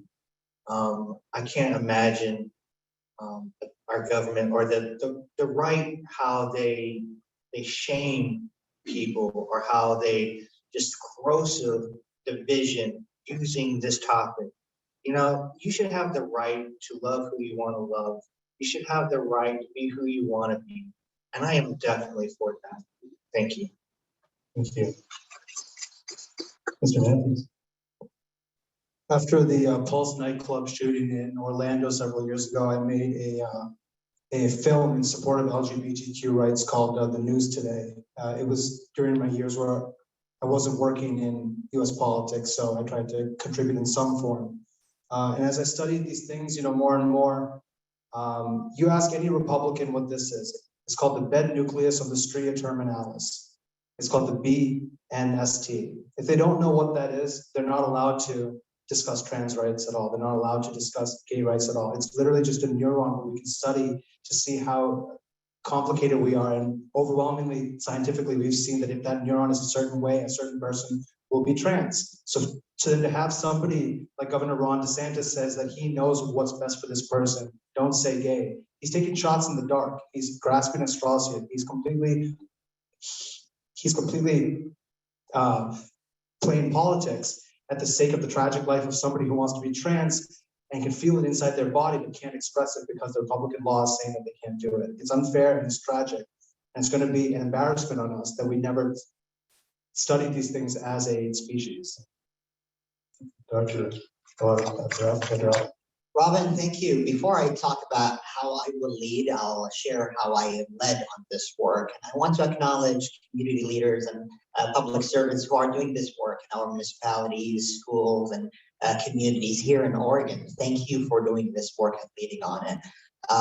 Part of the things that I'm proud of, policy JBC, non-discrimination based on gender identity. Here in Corvallis, we became one of the pioneers on doing that work and protecting folks based on their gender identity in school settings. That's my first legislation in Congress on day one, supporting the Equality Act. That's another one. Another thing I want to mention is when we want to lead on this work, we need to elevate the community that's impacted by this work most. And that's why I spoke with Basic Rights Oregon organizers here in the community before we pass policies. So I'm in support of it. I will ban all those outrageous state laws that are discriminating based on gender identity. You have my commitment. Title IX will be based on sex and gender identity. So federal funding should go for agencies and communities that do not discriminate based on either. Thank you. Dr. Salter. Thanks. Yeah, when I was the clerk of the Quaker meeting, we tried to help a gay couple get married. This was back in the mid-90s. And I've been working ever since. And the really heartening thing is that, in fact, when gay marriage really was spoken about, when people really were asked, almost all Americans said people should be able to marry the person they want to marry. They should be able to marry and love the person they want to love. This is a wedge issue. This is purely cynical politics. They are using these issues, using people's lives, using people's love against our country. So we have to call it out for what it is. And we have to stand up whenever someone uses a wedge issue to take our country apart and put it back together and call it what it is, which is divisive, cruel, and unacceptable. First, they came for the Jews. They will come for everybody if you are standing on the wedge of an issue, and we have to fight it now and always. It's been a part of my career ever since I stood with hundreds of cheering people on the lawn in front of Cambridge City Hall as the first marriage licenses were issued to same-sex couples. That was 2004. We didn't know how long it would take, but we knew that we were on the path to liberty, that arc that bends toward justice. And we can see it bending back, and we can't have that happen. And it's incredibly important to have people who've been in the fight. At the ACLU, we represented kids who were being bullied for their gender identity in schools. In government, I wrote a report and introduced legislation about gender-neutral, gender-inclusive bathrooms, which is something that many transgender folks have to deal with on a daily basis. These are bread and butter issues. And even at Airbnb, I work with SAGE, which is a group that helps LGBT elders enhance economic opportunity. All of these pieces are important. Finally, that Equality Act that's been mentioned, we've got to pass it. 50 years ago, John Lewis and others were at, 60 years ago actually, were at lunch counters demanding their right to be served no matter what the color of their skin. The same is not true in America today on the basis of sexual orientation or gender identity. That's an outrage and it has to change. Thanks. Thank you. The next question is back to foreign policy, specifically about Middle East and your feelings on Israel, in particular to the human rights abuses that we've seen in those places. Would you support reducing aid to Israel for these sorts of things, Mr. Kellogg? No, I do not support reducing aid to Israel. In fact, I want to recognize the fact that there have been a series of attacks in Israel just in recent days, egged on by Hamas, which is the terrorist group that leads the Gaza Strip. This is an outrage and needs to be called out. We need a two-state solution. And I know that as an ally of Israel, the United States has to stand with them. I also know that as an ally of Israel, you need to hold your friends accountable. We need the American government to say to the Israelis that continued settlements in the West Bank, disputed territory, are hurting our ability to defend Israel on their soil and in the international community. It's not okay. And that's what a friend and an ally does. They are clear about what they expect from an ally, and they are also clear that they will defend that ally's right to exist against all foreign terror. So that's how I'm going to approach the Israeli-Palestine conflict, and I believe that we need to do that as Americans, as their first ally. Thanks. Thank you. Ms. Cannon. I believe it was Amnesty International who recently published a report, and they used the phrase apartheid state to describe Israel, Palestine. And our democratic leadership has been unnervingly quiet in response. I won't be. I don't support reducing aid. I do support restrictions, and I don't support demolition of homes, disappearances of Palestinian activists,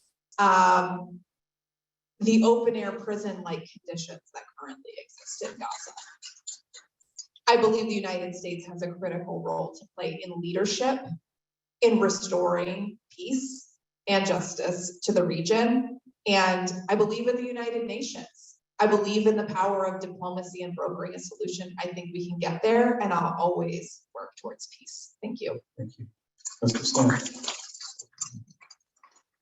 I don't know if a lot of people remember it. I don't remember what her name was, but I believe she graduated from Morgan State here. A young lady who is protesting Israel's expansion into Palestine's area, and she stood in front of a bulldozer, and the operator looked her dead in the eyes and ran her over and killed her. This is an evil occupation. I know as a Christian, I'm supposed to back Israel in everything we do, but that's just wrong. And so, yes, I am for sending less money to Israel as long as they keep enslaving another state. Thank you. The Palestinians in that region need a place they can call their own. They feel that that they have been unfairly treated, that there's an extreme injustice there. And what actually furthers this is the childhood indoctrination that takes place there when older generations tell the youth that the other side is just a bunch of rats, the other side is just a bunch of snakes. So then you have these children who are going to completely believe what their parents and what their parents told them without ever using their critical faculties to think on their own. Is that boy actually my enemy? So that childhood indoctrination needs to stop in that region. Furthermore, I would not change the aid to Israel, but the Palestinians do need their own state to call home. Thank you. Dr. Alejandro. Yeah, thank you. I have to start with, we need to acknowledge when the question about this topic comes up, especially here in Oregon, we need to acknowledge within a few miles radius, there are anti-Semitic, xenophobic, and Islamophobic attacks and use of words that are very harmful for the Jewish community and the Muslim community.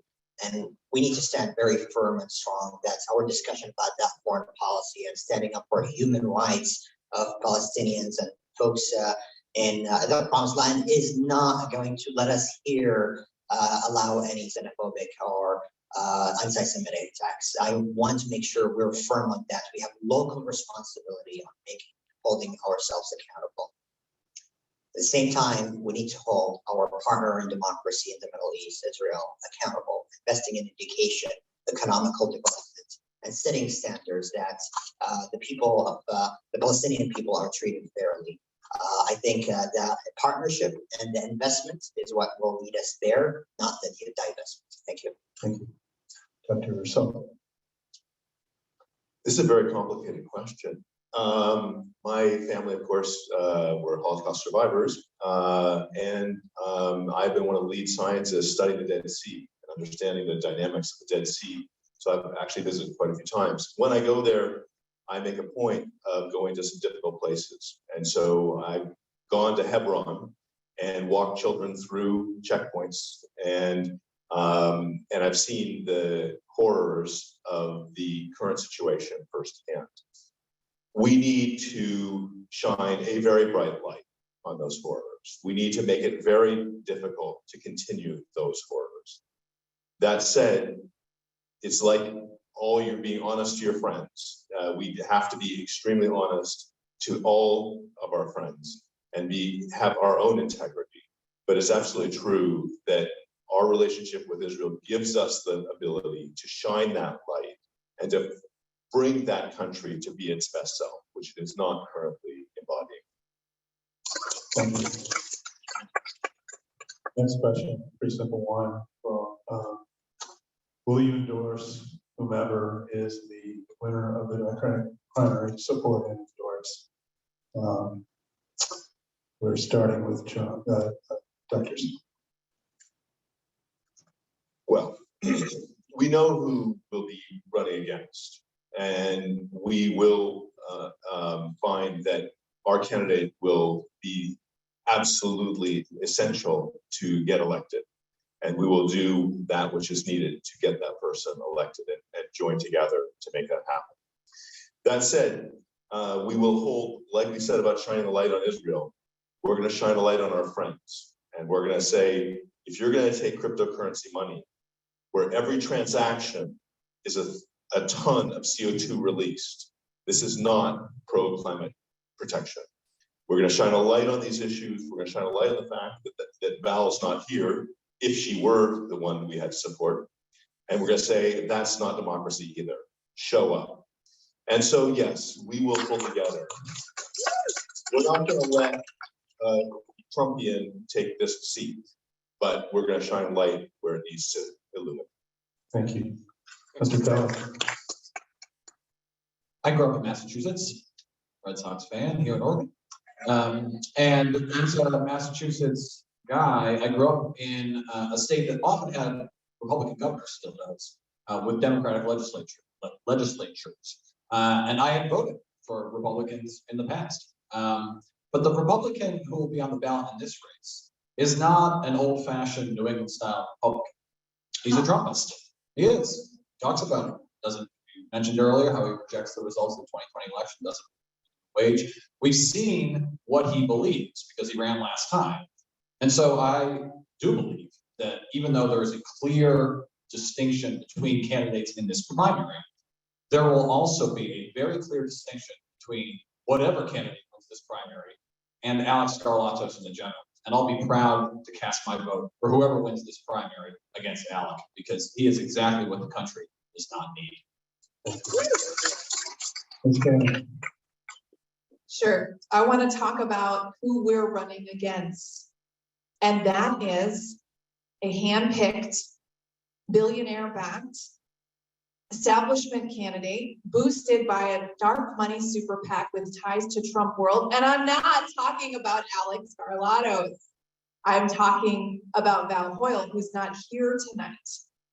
This country has worked for the rich and the powerful for far too long. And as Democrats, we must be clear about what side we're on. When we stand strong in our values and get out and fight for working people, that's when we win. And that's how we're gonna win in 2022. I'll back whoever the Democrat is up against Alex Skarlatos. But know this, Democrats run a real risk in this district of running one hand-picked billionaire-backed establishment candidate against another hand-picked billionaire-backed establishment candidate at a time when voters are exhausted by politics as usual. And we just want someone who's on our side. That's why I'm the strongest Democrat in this race. Thank you. Well, I'm winning this, so I don't know what you mean by me like voting for another person. I'm playing, but I'm not. You know, Peter only won by 5% this last election. That just scared the living daylights out of all of you if you're a lifetime Democrat. We need to have someone who can definitely talk to the other side. I will support a Democrat if they have the right message. I'm not just going to blindly say yes, but if they have the right message. I believe everybody up here has a right message. They're passionate. And I actually got to know these people over the last few months, and I actually like each one of them individually. But let's make no mistakes about it. We need to make sure we have a candidate that can reach over and talk to the other side. We need to make sure that we beat Alex, and you better make sure it's a strong candidate. Thank you. Thank you. Mr. Matthews. I would be proud to endorse anyone that is on this stage right now. And the two people that aren't here, they're not showing up for democracy, guys. So actually the burden is on you guys. We showed up here for you. We are here. We want to engage with the voters. We want to learn. We want to study, and we want to be here for you. But we have someone who's probably going to get the nomination, who has accepted a lot of money from big oil, who's accepted a lot of dark crypto money, and she's claimed to have laryngitis now for about 60 days. It's the longest case of laryngitis I've ever heard. She keeps not showing up for these events. I want to send her a bag of, Ricola or something. We are here to actually represent you. This is actual democracy in action. Yet what we're going to see happen is it's two sides of the same wretched coin. And this is why solutions are not happening in Congress, because you have these candidates being nominated that are actually so finally the same thing when you look closely. And that's the problem here. But you have 6 worthy candidates right here, right now, that I would be more than happy to endorse. Thank you. That's gonna be short. Yes, I will accept the endorsement of my colleagues in the Democratic primary if I prevail. And if the voters choose someone else to prevail, I'll endorse them.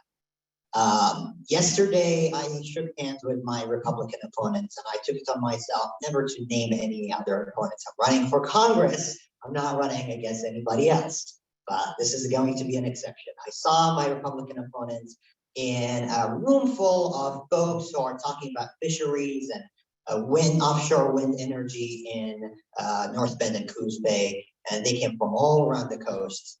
And it was only myself and my Republican opponent there. So I would encourage myself, that's what I'm going to do. And all my colleagues, even before the end of the primary, be out there, show up in Corvallis, in Bandon, in Coos, because the people of Oregon deserve a congressperson who will show up. And I'll be that person, and we should vote for a person who will always show up. Thank you. Thank you. Did I get everybody? Okay. Getting a little punchy, it's been wrong here. Okay, let's go ahead and start with closing statements. Please take 1 to 2 minutes to do that or more. And let's start with Dr. Elder. Robin, thank you, Robin. Thanks for the league for organizing ASOSU. Thank you. And my political career started with ASOSU, showing up as a graduate student, asking people to vote. And I end up with 3 write-in votes to serve, and I end up serving. Thank you for my colleagues for showing up.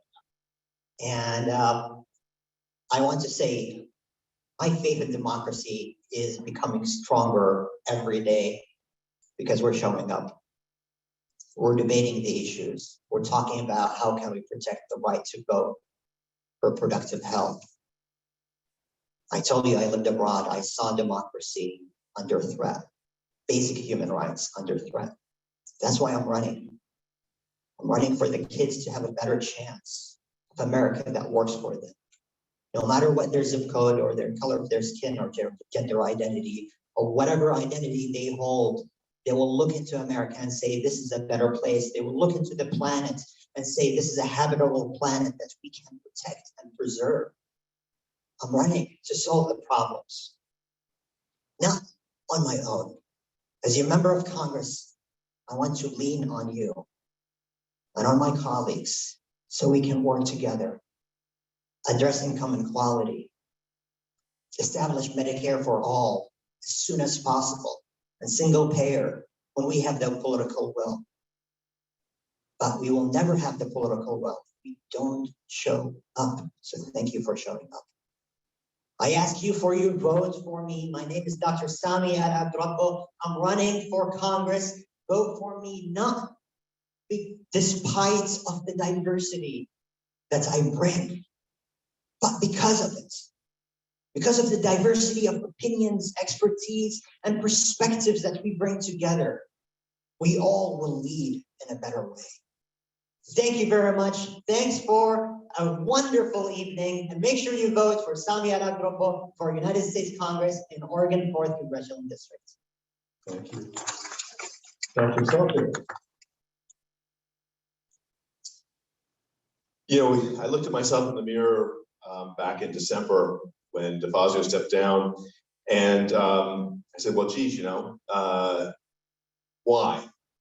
And I think that my experience, I started as I grew up on the Columbia River in Longview, Washington, built a house in Rainier, Oregon, went to school in Portland, then have been here, well, after living on 5 different continents and speaking a few languages, I came back to Oregon and have spent the last 31 years trying to solve the problems here. And I bring the experience of understanding the high-tech side, I make novel instruments, understanding the earth science side. I understand, I model and solve the earth science problems. I run my own business. And so I understand the economic side of that. And I looked at myself, I said, well, you know, John, these are important things. And someone who can actually look at the numbers and get the numbers right and be able to figure out which way we should be going as a proper direction for our country. So it is an honor to be able to put myself forward. It's not a simple thing to do. I will, in Congress, put the earth first in our calculations about addressing climate change and make sure that your grandchildren have a world that can be delightful to live in. I will put education first. I'm an educator who cares tremendously about the future generations' ability to understand and tackle the problems they will face. I will put medical care first. I took care of my wife as she was in trouble, having broken 10 vertebrae, and I was a primary caregiver. and I saw what needed to change in our medical system. And I'm excited about putting people first. I am not beholden to any corporation or any rich person, and anyone at the university knows me knows that I speak to the guys at the top with hard words. I speak to people below me with gentle words, and that's what I plan on doing in Congress. Thanks so much.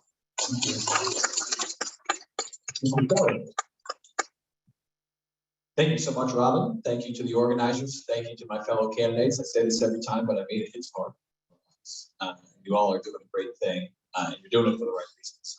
And I'm proud to be up here with you. So thank you. I've mentioned my parents a few times tonight. I'm going to mention one more story with them. My father is somehow still awake on the East Coast time. I'll embarrass you again. And that is that we had a Sunday morning ritual growing up where we would come home from church, we'd have some bagels, and Dad would have videotaped Sunday morning political shows. This Week with David Brinkley was his favorite. And he would sit in his chair and pop in the VHS, and it was the best 45 minutes of his week, convinced. Even though he was ranting and raving against every politician up there, mostly the Republicans, but even the Democrats sometimes. He was not going to allow anyone to put themselves above what he thought was in the best interest of the country. And so even though he said all the things that Americans often say about politics and complained about politicians frequently, his actions, and those of my mother, spoke louder than words. The first ones making calls, the first ones bringing people to town meetings. That taught me the importance of civic engagement, the importance of public service, the fact that you have responsibilities beyond just what happens in your own home. And I think about that on a night like tonight, when I know that my spouse is at home trying to somehow juggle 3 children to bed, and that I have responsibilities as a father that I might not be living up to tonight. As a spouse, I might not be living up to tonight. But I'm trying to teach my kids the same thing my parents taught me, that we have extraordinary obligations to others, to our community, to our country, to our world. And we're at a moment in American history where we need people with that perspective, people who understand that this is a privilege, not a right, people who want to compete for this job, not be coronated. I'm going to work in cities, big and small, across this district and across this country, to bring humility, sincerity, and integrity back to DC, and I'd be proud to earn your vote. Thanks so much.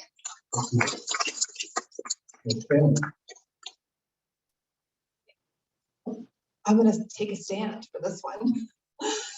Thank you so much for coming tonight. I'm Doyle Canning, and I want to talk to you about Anne Marie Reinhardt Smith. She was a career retail worker working in low-wage jobs.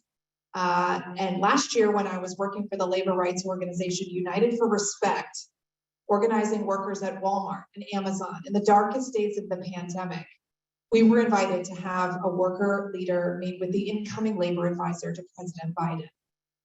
And I was preparing Anne Marie for the meeting, and I said, what is the most important thing that you want to leave behind with the White House? She said a $15 minimum wage can't wait. And those are the words that drive my campaign for Congress. About 8 weeks later, we learned that Anne Marie Reinhardt Smith died of COVID. Placing her obituary in the New York Times was one of the toughest things I've ever had to do. And that is what I've dedicated my life to. Standing with people like Anne Marie, talking to people at the White House, working on behalf of regular people who are up against the giants like Amazon and Walmart. That is who I will be and who I will work for when I serve you in Congress. And this is a once in a generation election. Congressman DeFazio won this primary in 1986 by 900 votes with 34% of the vote and served in Congress for 36 years. Your decision in this primary will echo for a generation. And we don't have another generation to wait for leadership for our climate, for Medicare for all, for investments in affordable housing, to rein in the raging inequality in this country that is greater than at any time since the Gilded Age. We have a strong campaign. We've been campaigning in every county. We have the support of the college Democrats on both campuses, and that is the grassroots enthusiasm that it will take to beat Alex Skarlatos in November. I am asking for your vote by May 17th, canningforcongress.com. Thank you. Thank you. Mr. Smith. All right, I'll try the standing thing. As you can tell, I'm not your typical politician. I'm just a normal dude. I work hourly wage. I struggle just like everyone else does. Why you should vote for me? I'm from here. I remember the spotted owl controversy. I remember when the west side of Eugene got flooded out. I'm from here. And I, like many of you, and thank you for being here, by the way. I'm just tired of seeing politics as usual. I'm tired of seeing the normal politician out there, blah, blah, blah, blah, blah, blah, do nothing. Blah, blah, blah, blah, blah, blah, do nothing. I was just at the Oregon Democrat Summit, and they were sitting there the whole entire time and blah, blah, blah, blah, blah, blah, do nothing. And that's the problem, not only with the Republicans, but with the Democrats. And that's what I'm here to figure out and to tear down. Because what I took out of that experience was basically the Democrats are broken too. The whole system's broken, and we need to tear it down. And I'm that person. I'm going to be in there. I'm going to be honest. I'm going to be truthful. I'm going to be upright. I'm going to ruffle some feathers. And I don't care, because my only sole purpose is to serve you.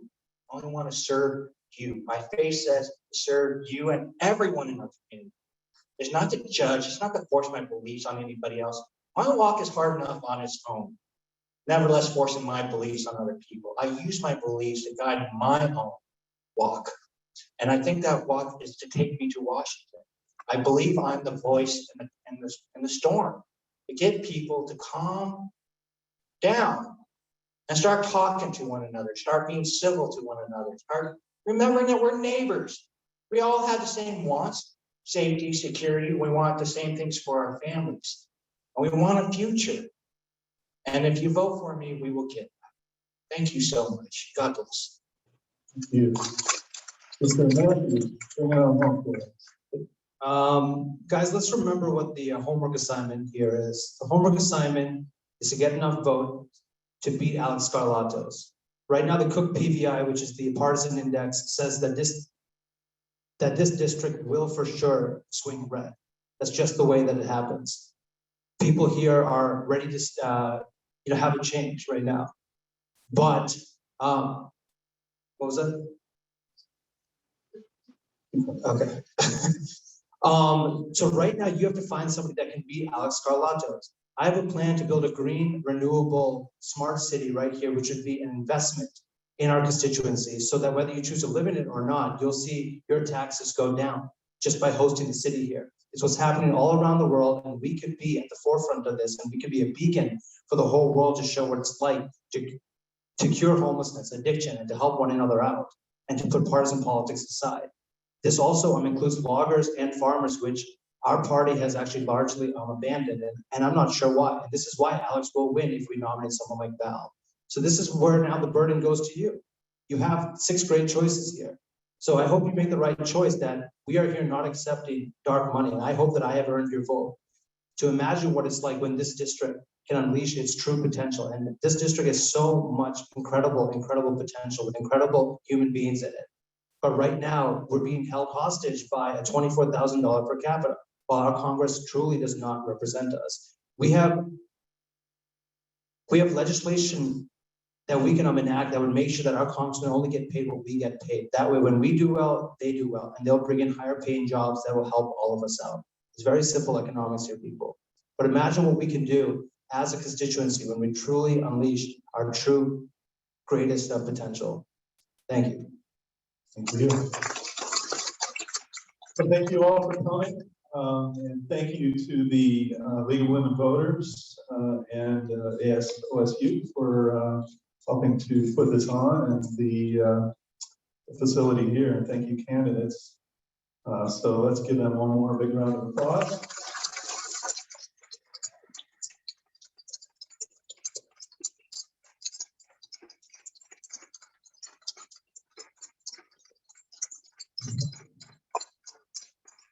I would also like to thank our moderator, Robin Davis.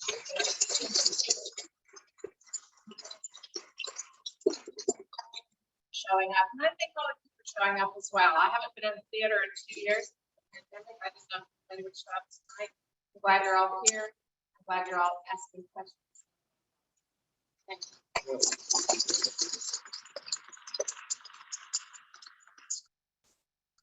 you want to ever host an event in Whiteside, fabulous place, you can rent it out, $150 for 3 hours, what a deal. Think about it.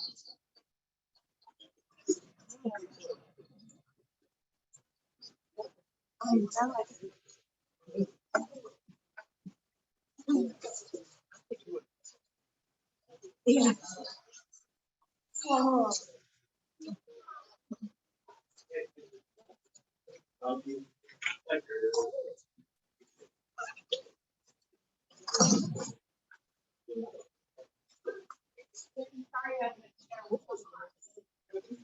Turn the heat off. I know, I was got 2 hours.